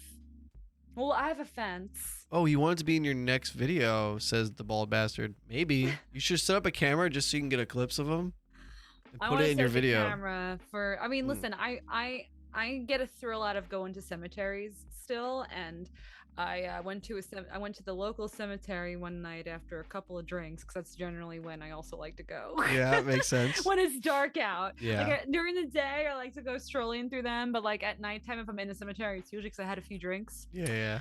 And it was pitch dark, and I mean, this thing that was in the sky, it was not making any noise. It was moving very odd. It was just a big bright light. There was no, you know, like when you see an airplane, you see like the little lights blinking on it. Yeah, it's like just, and it got brighter and brighter, and then it just disappeared. Really? Like Before when you my say eyes. Disappeared, is like dematerialized or like took off? Well, like let's say the light just faded and then disappeared, like gone. Jeez. And I was like, what the fuck was that? That's weird. But I guess like the thing is, like, I think people need to remember, you live where like not a lot of light pollution. There's a lot of activity. There's a lot of UFO sightings that happen, honestly, from and the government and Sasquatch stuff too. I'm not even kidding. Yeah, and like I mean, the government did just say like not too long ago, and not a lot of people understand that they're acknowledging it. Yeah. So they've been acknowledging it for years slowly, and I've paid a lot of attention to it because I've always been fascinated by the idea of aliens. We talked about the guy from Mars. Yeah, talked about that. Thor. Yep, we've talked about that guy on the show. So yeah, it makes sense. And you're in a good spot to not be taken over by light pollution. I just don't want to be abducted. Please, just don't abduct me. Well, how do you know you haven't been? I don't want to be probed. How do you know you haven't been? How do I know I haven't been probed? Maybe. You know? You never know. You never know. That lucid dreaming. Oh, fuck.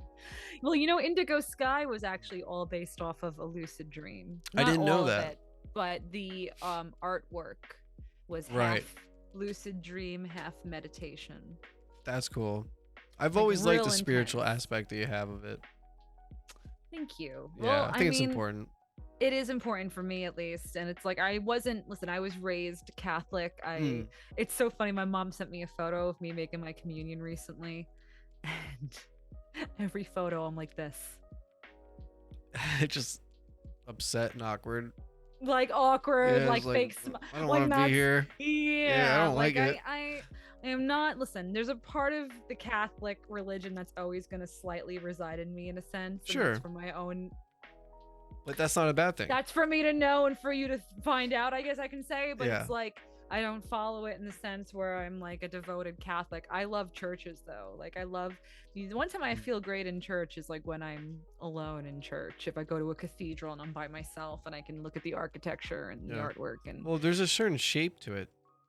In general, they usually are shaped the same way. It's kind of like pyramids. It's like, there's got to be something about it. Like, is it just a big antenna? So then when we go and we're doing mass, are we like reverberating across the things, you know, like, making whenever I go to, whenever I've had to go to like a mass ceremony though, I've always felt like, I don't know. It's a weird energy because like it's either you're synced up with it and you're one of them or you're not. Yeah. And I'm not trying to bash any religion because I think if you it's not about bashing. As long as you practice your religion and you're happy with it, that's fine. But me personally, growing up, I didn't, you know, I remember making my confirmation and going to like the confirmation classes with like my fishnet gloves and like my black eyeliner and trying to be all like rebellious and stuff like that. But like I literally remember checking everything off as not a sin and everybody else checked off everything as a sin on this like one paper we had. It's like the paper literally said, it said sin or not a sin. You had to check off one or the other. Right. And it said smoking, drinking, having sex. Come on. Like natural things that like I was already doing in life. Yeah, yeah. Probably, you know, like let's be honest. Didn't think. Yeah. And like I remember this one girl who was a little younger than me, but she was definitely like an outsider kind of as well. And she used to always try to like talk to me, and I would be like, shh, the deacon's listening, you know. She'd always look it up. The deacon called my house and told my mom I looked bored to death because I literally almost fell asleep in my Bible. Well, then he's not doing a good job. It's his job to get people, you know, involved, right? I mean, so that's why I've always liked you know, in movie, I've never been to one, but like, you know, you see like black churches and they're like dancing and like singing. It's like, dude, that sounds like so much more fun.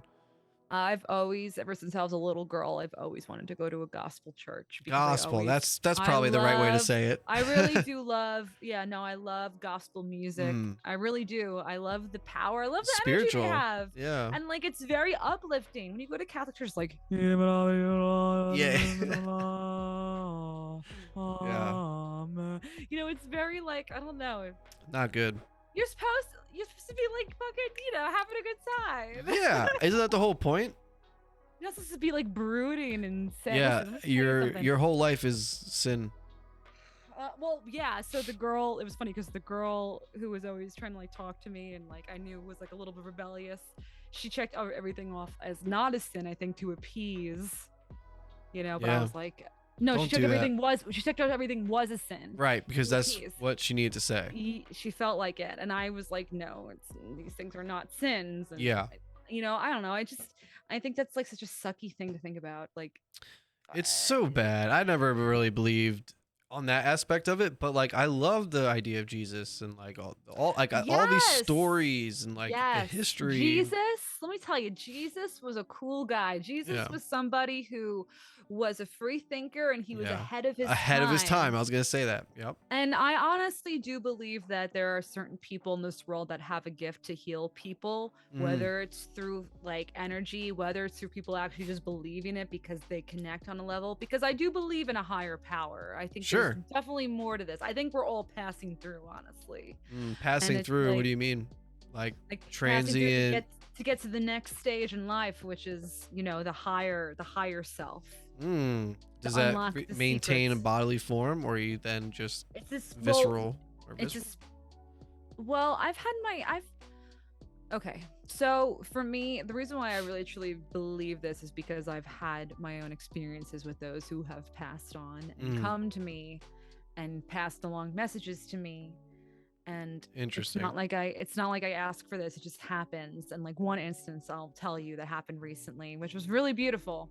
It was last summer, I would say. And it was an old manager of mine from an old job that I had years ago. I hadn't spoken to him in years, and I found out that he had cancer and he was dying. Oh, jeez. And I had sent him and his family like a card. And like I sent them a little, like, you know, crystal. You know me with crystals and stuff. Yeah, I still have the gift you gave me. I love it. Oh, good. Yeah. Yeah, I sent like a heart-shaped labradorite, and it's very spiritual meaning behind it. It's more like, you know, it's sad to say, but everyone knew he was going to pass. So I was just sending him love and thoughts and love for his family. And a few months later, I had a dream about him. His name was Stu, and he visited me in my dream.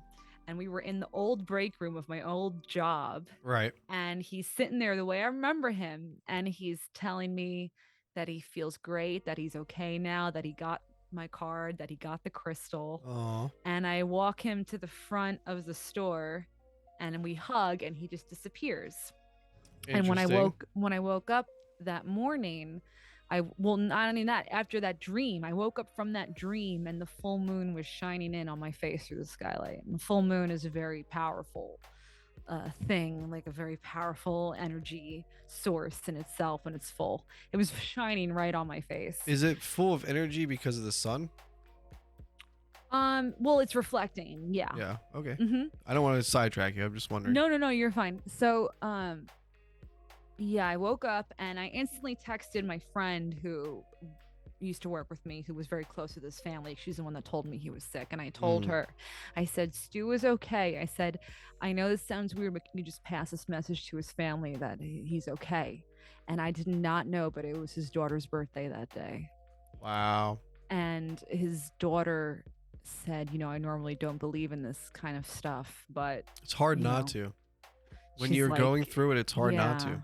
And I was like, I had tears in my eyes because to be able to tell it was like I was used as a messenger, but in a way that I want to be a messenger. I want to be able to help people heal through these things. To be able to tell someone that your father and your husband is okay and he's no longer in pain. Beautiful thing. I mean, that's pretty fucking amazing. That's it's cool. Not the first time that's happened. It's happened a few times. So it's like I really... You know, I know I went off on no, big you're tangent good there, but I really think that's why I just think this life is we're here to do. We have to make the best of this life. Yeah, we have to, because if we don't, we're gonna want to come back around again and do it again. I don't think I want to do that again. Yeah, right. You want to be successful at the first time. Especially the way things are going right now. I mean, it's just I want to move on in the sense. I want to fucking unlock. Listen, I had a really dear friend of mine. Who passed away in December. His name was John Maruzzi, and he was a really dear friend of mine since we were teenagers, and he passed away. And he was one of those friends that I can always maybe not see for a while, and once we'd get together, it was just like we left off from where we were. And it was December, like the week before Christmas, and I was rocking out to some Alice in Chains. He loved Alice in Chains and Type O Negative and Nirvana and the Beatles and all that, and we used to really vibe on that music together. And I was watching Alice in Chains, the video for Grind, and in the video for Grind, John had told me, you know, before he passed, that the video used to make him tear up because it shows this old man just like going up these stairs, and like he's kind of like his teeth are falling out, he's getting older, he's getting sicker, and he's coming to the end. And at the very end of the video, he sees a big bright like heavenly light, and the reaction on his face is just pure peacefulness and like, you know, complete like awe of seeing this and releasing that pain. And John had told me that part always made him tear up. So the night that he passed away, I was watching this video and I thought of him right when I saw that. And then I found out the next day he had passed away. When I looked at the time frame of when he passed away, it was literally around that time he had passed away that I was watching that video. And I thought of him. And, you know, I think in a way that was like a message that he was okay, you know, because I saw another friend had wrote on his page. He was a history teacher. He taught history. And I saw a friend had wrote on his page, like, you came to my dream last night. You told me that you told me that you learned how the pyramids got built. Really? Yeah. Oh, that's cool. So this guy was visiting. He must have been a person that was open. Yeah. So like I don't know. I just like to think of John as like, you know, he's unlocking all of life's mysteries now that he always wanted to know. But it's like cool? When things like that happen, it's just like, I don't know. I just feel like it's not a coincidence. Like there's a reason for it, you know? I don't think there's any coincidence in life. I think everything is happening. Yes. You know, exactly. for a reason. I mean, the universe is like a chaotic, balanced by rules, right? But it's very chaotic. But I do think things happen, and I think if you're not open to it, you miss it. Yeah. Yeah.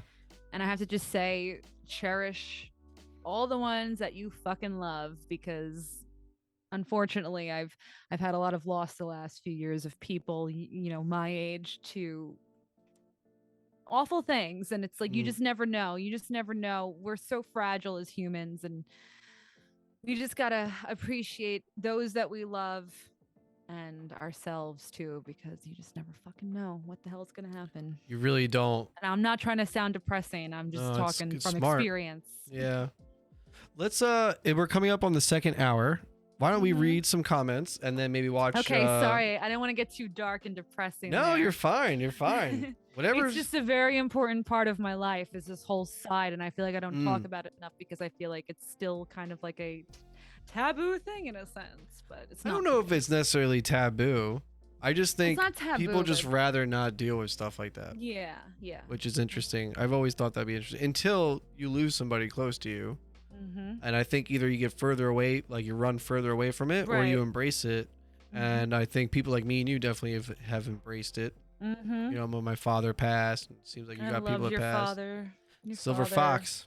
Silver Fox. Yeah, me too. He's still rocking out. He is. I think he'd be really still proud of me, rocking so out. I'm happy. And my brother. Absolutely. You know, I think he's proud of us. Yes. He was a good man. He loved you. Like, honestly, like I just love the fact that he was around. Yeah. And he wanted to be involved, like a part of, you know. Totally. It was very cool. So let's read some comments and then we'll watch your music video. Did you send it to me? I sent you a link, yeah. Okay, did you send it on Facebook? Yeah. Okay, no problem. Let's see here. We have the bald bastard saying Rhonda. I'm just gonna call you Rhonda, I think. Bald bastard Rhonda. He wants to be in your next video. I guess he's talking about the skunk ape. And skunk ape, very popular here in Florida. Ah. He also says, been to one so powerful and deeply moving. Yeah, I've never been to one in person. I guess he's talking about the gospel church. But oh, nice. remember like Forrest Gump when he goes in there? I'm gonna rewatch that. Listen, I just saw the Elvis movie, and There's an Elvis movie? You're lying. I'm like Patrick. Like, no, this is Patrick. I live under a rock. You didn't know about the new Elvis movie that came out? It's really good. Nope. I'm so disconnected. Moulin Rouge. You know Moulin Rouge? Yeah. The same director did this Elvis movie that came out, and it's great because I'll watch it. Where is it on? Do you know? It's in the theaters right now. Oh, well, then no wonder I'm never going to watch it. Oh, wait. I'm sure it's great. I'm not going to the theaters. Why would I ever go to the theaters? He'll probably Who be goes on to the demand in, theaters? like, a month. I went to the local theater for $10. That's good. It's been open since 1961. It's a little local theater. I want to actually ask them to play Showgirls and Mommy Dearest and Lost Highway. Because they do that sometimes. They do like old silent film showings and stuff. Do you have a drive-in? No, I wish. Oh, okay. I thought there was one up there. I've never been to one either. Oh, maybe there is one. I think actually. I could have sworn there was one. I don't know. Let's see here. Yeah, I guess I'll watch Elvis 6 months from now when I can stream it. What I was gonna say is that it shows it in the movie. It shines a light on how much gospel music and black music had an influence on him. And makes sense. Well, the hymns. Well, he was like hanging out with like B.B. King and like Sister Rosetta Thorpe and like all these like awesome like original blues musicians, you know, that weren't getting like the credit back then because they were black. You know, well, we were like people were just robbing them of all their talent. Well, it's just you think about even like the 50s. Like I love the 50s aesthetic. Is that the right word to use? Yeah. Like the fashion and cars, some of the culture. Yeah. But the reality of things, like we were still like the segregation that was still going on and all just it's like crazy because it wasn't even that long ago. The way World War II wasn't even that long ago. Really wasn't. And it's like, you know, again, it's about learning from your fucking mistakes. We can't erase shit. We learn from it. Yeah. You know, I mean, World War II wasn't really that long ago. No, it wasn't at all. And that's what's fucking scary if you think about it, that actually happened. We like to pretend like it is. You know, everything's in black and white. Yeah. When you look at things, when they colorize things, there's this like YouTube channel that colorizes these videos from like the early 1900s. And it puts such like a human perspective on things. Yeah, because the black and white kind of, it's like, oh, that was like forever ago. It seems like it was so many years ago, but they colorize it and they slow the speed down to where it's like humanizing everything more so. And like, you're like, wow, these are just people like you and I, and it's just a different time. And we've progressed really far, but we haven't at the same time. Yeah. I mean, me and you are, I think, in a group together that's all about New York. And they take old folder. They have all the right. There's a group that we're in. Historical New York. Yeah. And that's really cool. And like a lot of people do that too. Like they'll put the black and white and then they'll put the colorized, and it's like, wow, that's a real thing. There's a real cute flavor I love of like historical New York. They're like the old like Italian and like Irish culture, because my whole family is like from, you know, are immigrants, you know, and then they're like, you know, born or bred in Brooklyn, or they came from somewhere else to Brooklyn. And it's like, when I first moved to Ridgewood, there was still that Polish culture there. And it's like, I don't know if it's there anymore. I haven't been back in years. I think I drove through it recently because I did a show not like far from there. Right. But it's funny. It definitely got a little gentrified, definitely. But it's like it was cute because when I first moved there, it was because luckily a friend of ours had a room available. Yeah. And I didn't realize it was gonna be a hip and upcoming area. But I love seeing the old Polish ladies with little handkerchiefs around their head. Yeah. It reminded me of my babci and Aww. like that old like New York immigrant thing. It's like it's a dying thing now because we're all just, I mean, let's be honest. you know. Yeah, that's kind of what we do. I mean, so the big thing that I was checking out was that Mexico was complaining that basically people from California are leaving, going in to live in these Mexican cities and gentrifying them. So like, yeah, they're literally, so like now we're doing it on like a national scale. And I think that's so shitty though. I mean, like it makes me really sad because you think about people that are living and it's like, it's sad to say, but like when you have a place that's more poverty stricken and then it gets gentrified, then all the people that have been there for so many years get kicked out. And it's like, it's happening. It's like people can't even afford to fucking live anymore. Everything is paycheck to paycheck. I mean, that's how I live, you know? And it's like, it's just different world, man. It's like, it's just crazy. It's just crazy. So I think it's funny. They feed us crumbs and we have to be thankful for that, you know? Yep. Please, sir, can I have some more? Can I have some more? More? Please? What? No, like they're literally raising things at the grocery store by like 20-30 cents a piece, but that shit adds up and it pisses me off. I don't want to get into conspiracy, but it's like, do we really need to pay for this gas? Like why is it this much? That's what I'm saying. Did you see that they were the key phrase they've been using is new liberal world order? Oh God. Like Biden said it. Anytime you hear the word world ordered anything, it's usually not a good thing. It's not a good thing. Well, we kind of touched upon it. Book banning. Yeah. Censorship. That doesn't make any fucking sense. You know, like banning. I don't know. It's kind of a crazy world. It's the world. whole idea of like erasing. And like I'm very liberal in the sense where I'm I'm all about free thinking and rights and freedom, and you do what you want to do with your fucking life. I don't think anyone should have control over what you fucking do with your life. Yeah. And it's like, but we can't erase stuff. Like when we start erasing things, then can't talk about it. Yeah. That's when things, that's the opposite. That's when it's like a little weird. It's like, but why can't we talk about these things? They use, and I say they like in a general sense, but you know who I'm talking about. Mm-hmm. They are using that, oh, this is the liberal thing to do. Like, this is the right thing to do as, in my opinion, as like a scapegoat. And they're kind of doing the opposite. So they're literally doing the opposite of that, but that's what they preach. It's like very, and like people that don't pay attention get on board. We're like, well, yeah, that makes sense. That sounds awesome. You know what? I really feel like at this point, it's like, it's sad because we're just all fighting against each other. Yeah. Rather than trying to fight the ones that are really making the rules and the laws and sitting pretty, as I like to say it.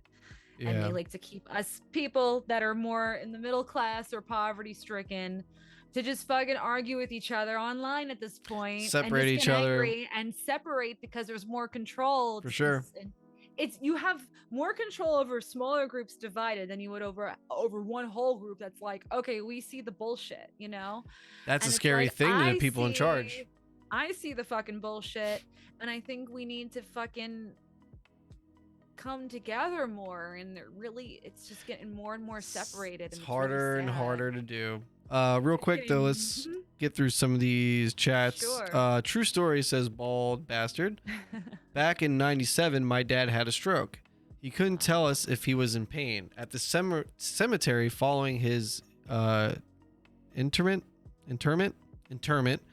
not mere feet from the site was a sign. It said no pain. Wow. That's kind of cool. You see? Everything happens for a reason. No such thing as coincidence. No, it's true. Shout out to Big Charlie who just joined. Hey. Hi, Big Charlie. Glad to see the podcast still going. Hi, Big Charlie. What's up, Big Charlie? You changed your Twitch name. He said he saw the movie last night. Best since The Doors. I love the Doors movie, and I love. There's a Doors movie? Yeah. What? Oh my God, Val you really live under a rock? Yeah, I do. Come on. That's a great movie. So you gotta now watch the Doors. You're gonna give me a list of things to read and watch. Yeah. What's up, Charlie? Hope you're doing well, man. Let's see. Woodstock is out of control expensive. He actually, Charlie, where did you just move to? I forget. I think he actually is up literally right by you. It is out of control expensive. I got very lucky that I am not in an out of control expensive place because I don't know where the fuck I'd be. So, honestly. Yeah. Baldy said, we're becoming the frog in a slow boiling pot of water. And Charlie said to that, I'd say we've been the frog and are presently cooking. All right. He lives in We're Bearsville. Boiling. We are. Well, that's how you do you it. live in Bearsville, Charlie? Wow. You got to come out to the next show I do. Unless There you it have is. already. Maybe. You know Big Charlie. He's my friend that's like 7 feet tall. He's literally Big Charlie. I mean, maybe I'll have to meet him now. If he's I hope so. Oh, you got some pictures of Mello? Oh my God, I sent you. That's her. She's still there. She's in. Hold on, let me pull the Google up. She's in the ring light. I got Nick Cave on the TV right now. Hi, Nick Cave. 1994. Why is it not popping up? Uh-oh. Freedom for all, man. Freedom for all. That's all I gotta say. As long as you're happy and you do you in life and you aren't hurting anybody, we have to just remember that we cannot flip out and scream at people. The second we feel pissed off, I think that doesn't get us anywhere. 100%. And unfortunately, that's what social media has made us do, is instantly want to feel reactive, because it's easy to be reactive behind a keyboard than it is to have a face-to-face conversation. That's a good point. I'm just cycling through the Mello pictures real quick. Oh, yeah, no worries. I just wanted to say, because I don't want people to go, oh, you're a fucking bigot. Not in the fucking sense at all. It's not about being a bigot, guys. I hate labels on anything, like liberal, Democrat, Republican, conservative. It's like it just puts people into fucking groups, and then once they get into groups, they only think one way. And I feel like no one freely thinks as much anymore, and that's the sad part. Charlie says you got to make a song with me. I've actually been trying to get you guys to work together for a while. Hi, Charlie. Charlie, you bit my finger. Charlie bit. Oh my God, those kids are like 20 now. That's crazy. All right, I have the music video up. Whoa. So I think what we're gonna do is throw it on there, and I'm debating on how to do it. This is Painkiller Utopia. Cool. I'm gonna leave us live, so if you wanna. You want me to give an intro? Yeah. Let me just set it up so it's full screen here. Painkiller Utopia is my second longest song off Indigo Sky. I like to write long songs, don't I? Fair enough.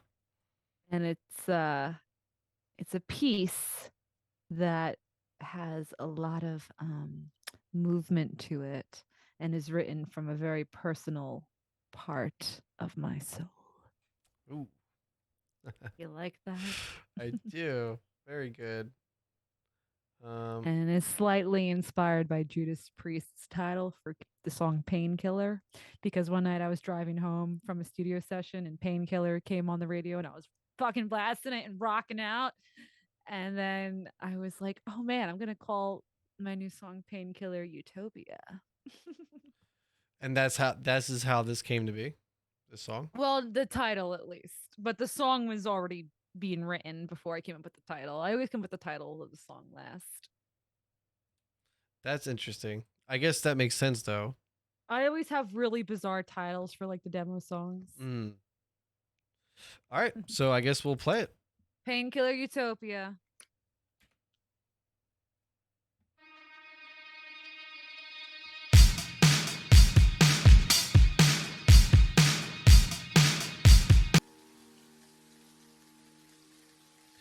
Wow. You know what? I love this music video, and it immediately makes me think of Sex God, which just popped up here, and as a contract and contrast, and Disney Meat, which is like been one of my favorite music videos, I think. Oh, thanks. That we actually aired. I actually think you I don't know how to say it. Announced it or debuted it on our show here. That's pretty cool. Yeah. We got some comments. Thank you. Yeah. Real quick. Charlie says, if the show isn't over, I generally like to know something about how she goes about recording her videos. Does she hire a producer? Is it just a friend? Very commendable how she continuously puts out so much content. Also, oh, thank you. I feel like I'm not putting out enough, but thank you. see, like it's working though. Also, how many takes did she do for this? Call it professional curiosity. Okay, so for the video Painkiller Utopia, I did 3 takes, and this is just like a little abandoned site. Charlie, you said you're from Bearsville, so you probably know. I think it's when you're driving down 212 towards Socrates. There's like these like abandoned like little houses nearby. And I was like, that would just be really cool to film in front of. Right. So we did it in 3 takes. I do all the editing though on all my videos that you see. I am the sole editor. I love doing it because I like having full control. Right. He wasn't here when you were saying how you do music videos for people. Yeah, I'm very like, I don't know if you've ever seen the movie Ed Wood, but Ed Wood was a director back in like the 50s, I believe. He did a lot of B films, and his way of fucking filming was film it, get the shot, let's go to the next location, like real quick. And it's like, it's fun. That's because good though. It's like, yeah, I mean, you know, I'm doing everything DIY, and I still love, like, I really love like 90s and 80s music videos, and because they were very like organic and real, you didn't need like fucking permits to like do shit. Yeah, right. It's just guerrilla filmmaking. Yeah, you had the weird people in the background in the video, like what's going on, like what's happening here. Like, it's just funny. So like I try to really use as much organic stuff as possible with videos. I don't know anything about CGI, and I don't care to. Right, yeah. I mean, maybe one day you'll do a little, but maybe. I think it's More awesome. into lighting. Yeah, I think you'll get more technical as you do it, and I can't wait to see it. But like I was saying, the contrast between those 3 videos really sticks out to me. Is there a reason? Is that the reason why maybe you went with the black and white for this one? Well, yeah. I mean, man, if I can do everything in black and white, I probably would, because again, I'm really inspired by just vintage aesthetics and general film and all that sort of thing, noir. And what I love with black and white is that I feel like when you have a lot of texture stuff happening, the black and white picks it up more. It just kind of highlights it more. And, you know, here's some black and white photos of me right here. Very cool. I think it's just funny like that with a photographer.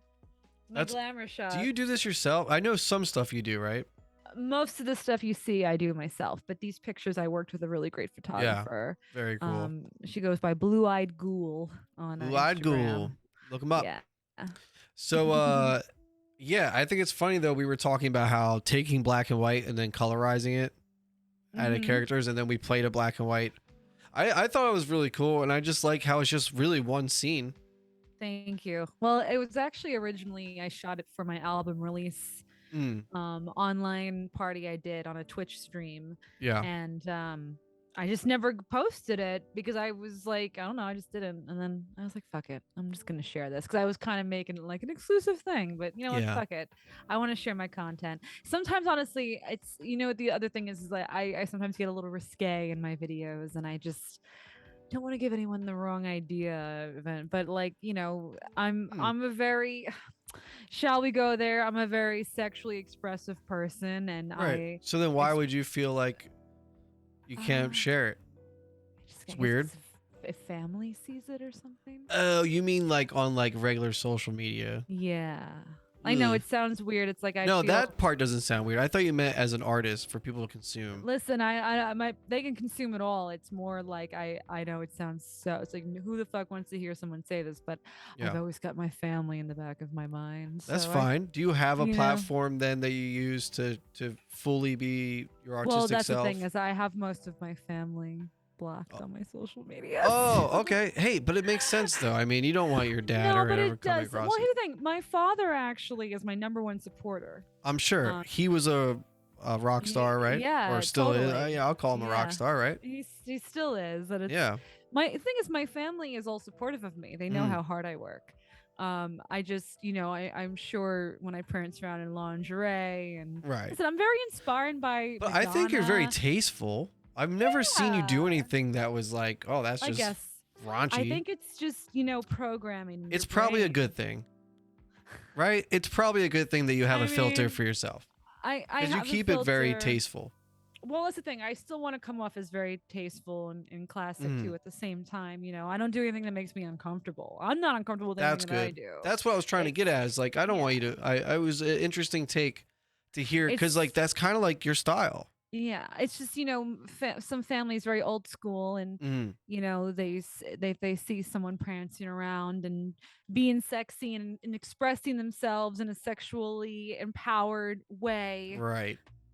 It sometimes is looked off as slutty or Yeah. something like that, Well, and it's fuck 'em. like, yeah, I get it. they support me. They know I perform. They know I'm a great performer. They Mm. know that I love what I do, and they're supportive of it. And as long as they're supportive of it, that's all I care about. My family is very understanding and Yeah. sweet and supportive. They're not bad people at Oh, all. I'm sure. They're But you're being respectful. yeah, it's just some of them are old. They have old school mentality way of thinking, and it's like, Sure. it Do is what you it still is. have the website? Right. Oh yeah. Oh Okay. yeah. Can people? Totally. So like, TrystOfficial.com. perfect. It's not going to be Listen, linked here, but it will be on the YouTube yeah. video coming out in the next I week am or so. I'm fully who I am and how I express myself. When what you see is what I do. I'm not trying to Yeah. hide anything. I just, I have my social media just for family, and I have my social media just for my artistic purposes. Sure. You know? So, going back to the music video, can you explain a little bit maybe the creative difference and even just I don't want is acting the right way to do it or the making of let's say what was it? The one where you're on the beach in the bathtub Oh, Another Star. That's an oldie. versus doing something maybe that's more guerrilla style, kind of like one shot, whatever. Well, Another Star, amazing director Jonathan Rivera, and I think Great he recently guy. moved to LA as well. Yeah, you I'll have to remember link he up with did. him. He did a music video for us. Yeah. Yes, I remember. He's such a sweet guy, and Cool guy. Yeah. he still was kind of guerrilla style, but he had Mm. more fancier equipment. Right. Yeah. But it was definitely Um, more planned, right? It was a I little mean, more planned. Yeah. Sometimes I just like to sometimes just kind of like go in with things, sure. and I'm just like for a long time I was doing a lot of choreography and like Mm. planned choreography, as you remember when I was Yeah. doing my more like electronic pop music Yep. years ago. And now I'm just like, no, I like to just move naturally, because that's Yeah. what feels realer. That's what feels real to me. And I love doing choreography, and I love learning choreography. Yeah. And I look back, and it's so funny because it's like whenever you're like in the moment, you're always very judgmental of yourself. And then when you Sure. look back on stuff you did, you're like, wow, that was like really fucking good. And like I was really proud of myself that I had like fucking 6 dancers with me on stage, and we I sold out couldn't the imagine. duplex. Yeah, it's really cool. It was so much fun. And Sarah Primary is a great choreographer, and she really understood what I was trying to do. I'm just kind of at this point now in my life where I like to just kind of do everything on my own, and I don't know if it's like a control thing, but I like to be in control. Maybe it's a little bit of both. Everything now. A little bit more control, a little bit easier, maybe in some regards. I mean, in some way helps me kind of think freer, I think, too, and not depend on too many people. yeah. And just do things on my own. So, do you have any plans for music videos coming up for the new album? Is it going to be a lot of guerrilla style, low budget type of things? Are we going to get some big production stuff? Are you mixing it up? I would have big production stuff if I had the budget, but honestly, this is another reason why I really admire filmmakers like David Lynch, who I probably bring up every time I do a podcast. I think you can't have, help but love his movies. He's literally my favorite director next Yeah. to Kubrick and Adrian Lin and all these other great ones. But I really take such huge inspiration because David Lynch is very guerrilla style in a lot of ways. And he's all about atmosphere and lighting and ambience. Right. And like that's what I like to create, is like a mood. Yeah. I want to create like a realistic mood. I felt like that I did you a bunch can of heroin feel. watching that. And I mean that in the best way. I swear to God, I just kept thinking like I feel like I'm on drugs, but like in the Oh, best way. Which movie? No, watching well, the last music video we just watched, the black and white. I'm so bad with names. Thank I you. I felt like I was sitting back and I was going through a thing. I don't know. Like Wow. not heroin, but you know what I'm saying? Like I felt Yeah. like it pulled me in. It was simple Good. and I felt like it worked. Well, it was I really wanted more of like a performance video. Yeah. You know? sometimes I do more performance style videos where it's just like me and the camera. And then sometimes there's like more of a storyline or something behind it. I love making videos. Like I said, I've been doing a lot of video editing work for other people. Yeah. And working on my new album. So once my new album's done, I'll definitely be doing more videos for sure. I don't think I've even done any of my own videos yet with Premiere yet. So it's like that's a gonna be whole fun. new I love Premiere experience for me, you know. And then one more quick question before we let you go, as I know you're busy. No, So we talked about Fading Stars differences between this music video, which is what's the name again? I want to make sure it's 𝘏𝘭𝘏, the one we just watched. Another Star in Painkiller Utopia. I'm never gonna get these names right. That's Another okay. Star, Painkiller Utopia. So then let's talk about shooting Disney Meat, because seems like a lot more involved. Yes. With Disney Meat versus this one. Little history behind that. It was partially shot by a dear friend of mine named Julie Valgoy, and I grew up with her as well. And when I first met her, I was 14 and we were in middle school. And the reason why we became friends is because she loved filming things. Right. And I loved filming, and she had Windows Movie Maker on her computer, which was like a huge That's fucking so deal. funny. Because I didn't even know what the hell that was. And I was like, wow, you can like, because what I was doing, I used to steal my dad's video camera all the time, like the big thing. Right. And like, we would make music videos to like Christina Aguilera songs, and we would like stop the video and the song at the same time, switch positions, and then you'd play both at the same time again. So it was all like, that's so literally good. Just, you know, I didn't know video editing, you can do all this. So it's just funny because she was always into it. So she partially shot my video for me. And I just had this idea. I mean, originally this Disney Meat kind of came from this whole idea that like, I felt like I was seeing so many like, I guess the premises came from, I was scrolling through Instagram one day and all I was getting was ads for these like pop stars, these young pop stars, like I've never heard of. Right. And I was like, so what's their deal? Like, what, you know, Churn I'm them out. curious. And it's like, they all had a Disney background or Nickelodeon background. And it was like kind of weird because it's like they all make them very innocent and then they like sex them up in a sense. Where they're like just crossing the line, but not entirely, right? You know, for their age, whatever you want to say, if they're under 18 or something like that. And it's like they put out 1 or 2 songs and they throw them to the side, and it's like come the next one. And as somebody who wants, of course, I mean, every musician, artist at some point wants some sort of fame. You want you want to live that life. Who the fuck wants to not be living that life 24/7 in a sense, you know? Right. But I am such like, you know, an album person. I feel like I'm just, you know, I'm very focused on the creative aspect of things. And I could easily, if I wanted to, probably sell my soul and be manufactured very easily if I wanted to. If you wanted to. If I wanted to. Yeah. And, you That's know, not it's fun. like, but I don't know. I mean, I was talking to someone about this yesterday, actually, too. They're like, oh, but if you were in Disney, you'd be wiping your tears with all your dollar bills. And I'm like, yeah, but I would feel creatively like empty. I think you would. I think someone like you, Tryst, honestly, you don't need the easy way. I think if you continue and persist, you're going to get to exactly where you need to be, and you're going to be all right. I think so too. Thank you. And it'll last longer. You'll leave a legacy. Well, that's what I was talking about before. Is like, you know, I enjoy the organic following I develop through just meeting people and having people connect with the music as a whole, as an album whole, not like a fucking song here and there and then like that's it. Yeah. I really like, if I could have anybody's career, it'd be Kate Bush. I know that's idol of yours. Yes. And you've been kind of imitating at the beginning to kind of find your way, right? Well, she's always been a huge inspiration for me, and it's like what I love about her is that she's the type that like would come out, put an album out, then she'd disappear for a few years, and she'd come back out, put another album out, and disappear for a few years. And she's got like a cult following in the sense where she's got a devoted following of people that understand her. Right. And it's like there are definitely people that don't understand me and don't get me, and that's totally fine. Yep. Like the woman that was saying she felt sad at my performance that I mentioned before when I did the burlesque first and I came out and did my songs. She said I made her feel sad. Yeah. Weird. That to me is still not a weird bad to thing. me. You made her feel.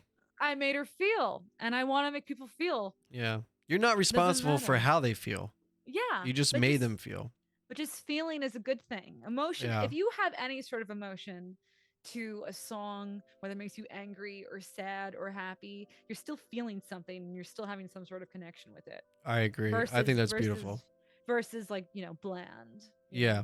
No, I think that's awesome. I think it's a great thing that you're doing. I'm so happy you're getting into all these other mediums too. I mean, video editing. Thank you. Learning new instruments, tambourine. Putting people to sleep. Putting people to sleep with your voice like this. So good. Good night. Good night, sweet dreamers. I went ahead and I leaked your content. I linked your YouTube channel where everybody can watch the videos we talked about. They can watch the video we just watched. And on the YouTube video itself, it'll have all your links and everything so everybody can find you. Is there anything you want to say to the good people? Any finishing remarks? Oh, the good people. Well, I want to thank everybody that joined us today. I want to thank everybody that listens to my music, who supports my music, who comes up to me after performances and tells me how much they loved my performances. You have no idea just how important it is for me and how happy it makes me to be able to do this and have people connect with it. And I can only hope to meet new people and keep growing organically, like I said. And I'm always going to be making music. You know, it's just part of me and it's important to me. And excuse me. No problem. Happens to me all the time. I know. I'm like, what was that? A little acid reflux. A little frog. I just want, you know, to put out music that is deep, that comes from my soul deep within. And I just want to be able to share that with people. It's all real. It's not artificial. And it's important to me just to be able to do this and share this with y'all. And it gives me fulfillment in life. Yeah. And I'm just so grateful for people like you that understand me and support me, and everybody else. It just means the world to me. Oh, you just made the hair stand up. You know, come on. No, like, because you're such a genuine person. It's always a pleasure to talk to you. So I love you. I got so much love for you, and I really appreciate you being on the show. I appreciate that. I have so much love for you too. It's so good to do this with you again. You know what? This is episode 3. This is the 3rd time you've been on. Nice. So the 4th one we're gonna have to do in person or something. If you're in LA, please hit me up. Listen, let me know. I at some point My door is always open. A trip. I'd love to plan a trip to Cali. I had a girl read my palm years ago randomly who I vibed with, and she said, I see you going to California at some point to do something. So we'll see. Right on. Well, you can check out the warehouse. We'll have like the podcast set up. We could do all sorts of stuff. Cool. Well, I hope you fucking enjoy it there. I'm gonna flourish. You know how I am. I'll be good. Good. So I just want to say to everybody, thank you guys so much for watching. I really do appreciate it. Don't forget to hit the like button, subscribe, all that good stuff. We go live on Twitch all the time. We play video games. We have podcasts. We have fun. Thank you guys. Darth Balls, Big Charlie, the Bald Bastard, Tim. I think Rhonda, Limby came in earlier. Coffee Beans. Thank you guys so much. Yes. And I just want to say one more thing too. Sure. You know, I just want to plug one more time that plug as much as you want. I'll be releasing, you know, I'm working on my new album, so be sure to keep an eye out for that. I don't have a date yet, but it's being worked on, and just stick around and stay tuned for that because it's going to be my best one yet. And is the website the best place? Twitter? Like, what's the best place to... If you go to trystofficial.com, that's a pretty main directory that gives you all my music videos. I'd say 99% of my music videos are on there. All my music, where to listen to me, about me, photos, reviews, if you want to see what people think about my shows and stuff. Podcast you've been on will be plugged there. Everything. A little bit of everything. Awesome. Cool. And I think... Find me on Instagram, Tryst_official. And Twitter? I don't have Twitter. You don't have Twitter? Interesting. I don't really use it, but I use it. You know what I'm saying? I should get on it, I guess. I think you just need to. I think you just need to be on it. TikTok. Come on, Disney Meat. Let's go. I know. All right. Well, I think to play out as the outro, I think we're going to play the self-titled from the album Indigo Sky. And Mello just came to say goodbye. Say goodbye? Oh, okay. Really, she's saying, feed me, please. Yeah, I remember those days. You want to see her? Yeah, I miss her. You remember Fox? You remember? You remember waking him up in the morning? She would be like kneading my chest and go, meow, meow. And I'm like, you fat cat, I'm not feeding you. Yep. Remember, I used to be like, so here's how you feed her. I was like, fuck that. That cat's fat. Did you ever feed her once? No, not once. I'd rather suffer. Good times. I know. Good That was good time sleeping on the couch of Tryst. The box. Oh, the box. Oh my God. All right, we're getting out of here. I love you. It was so great to talk to you.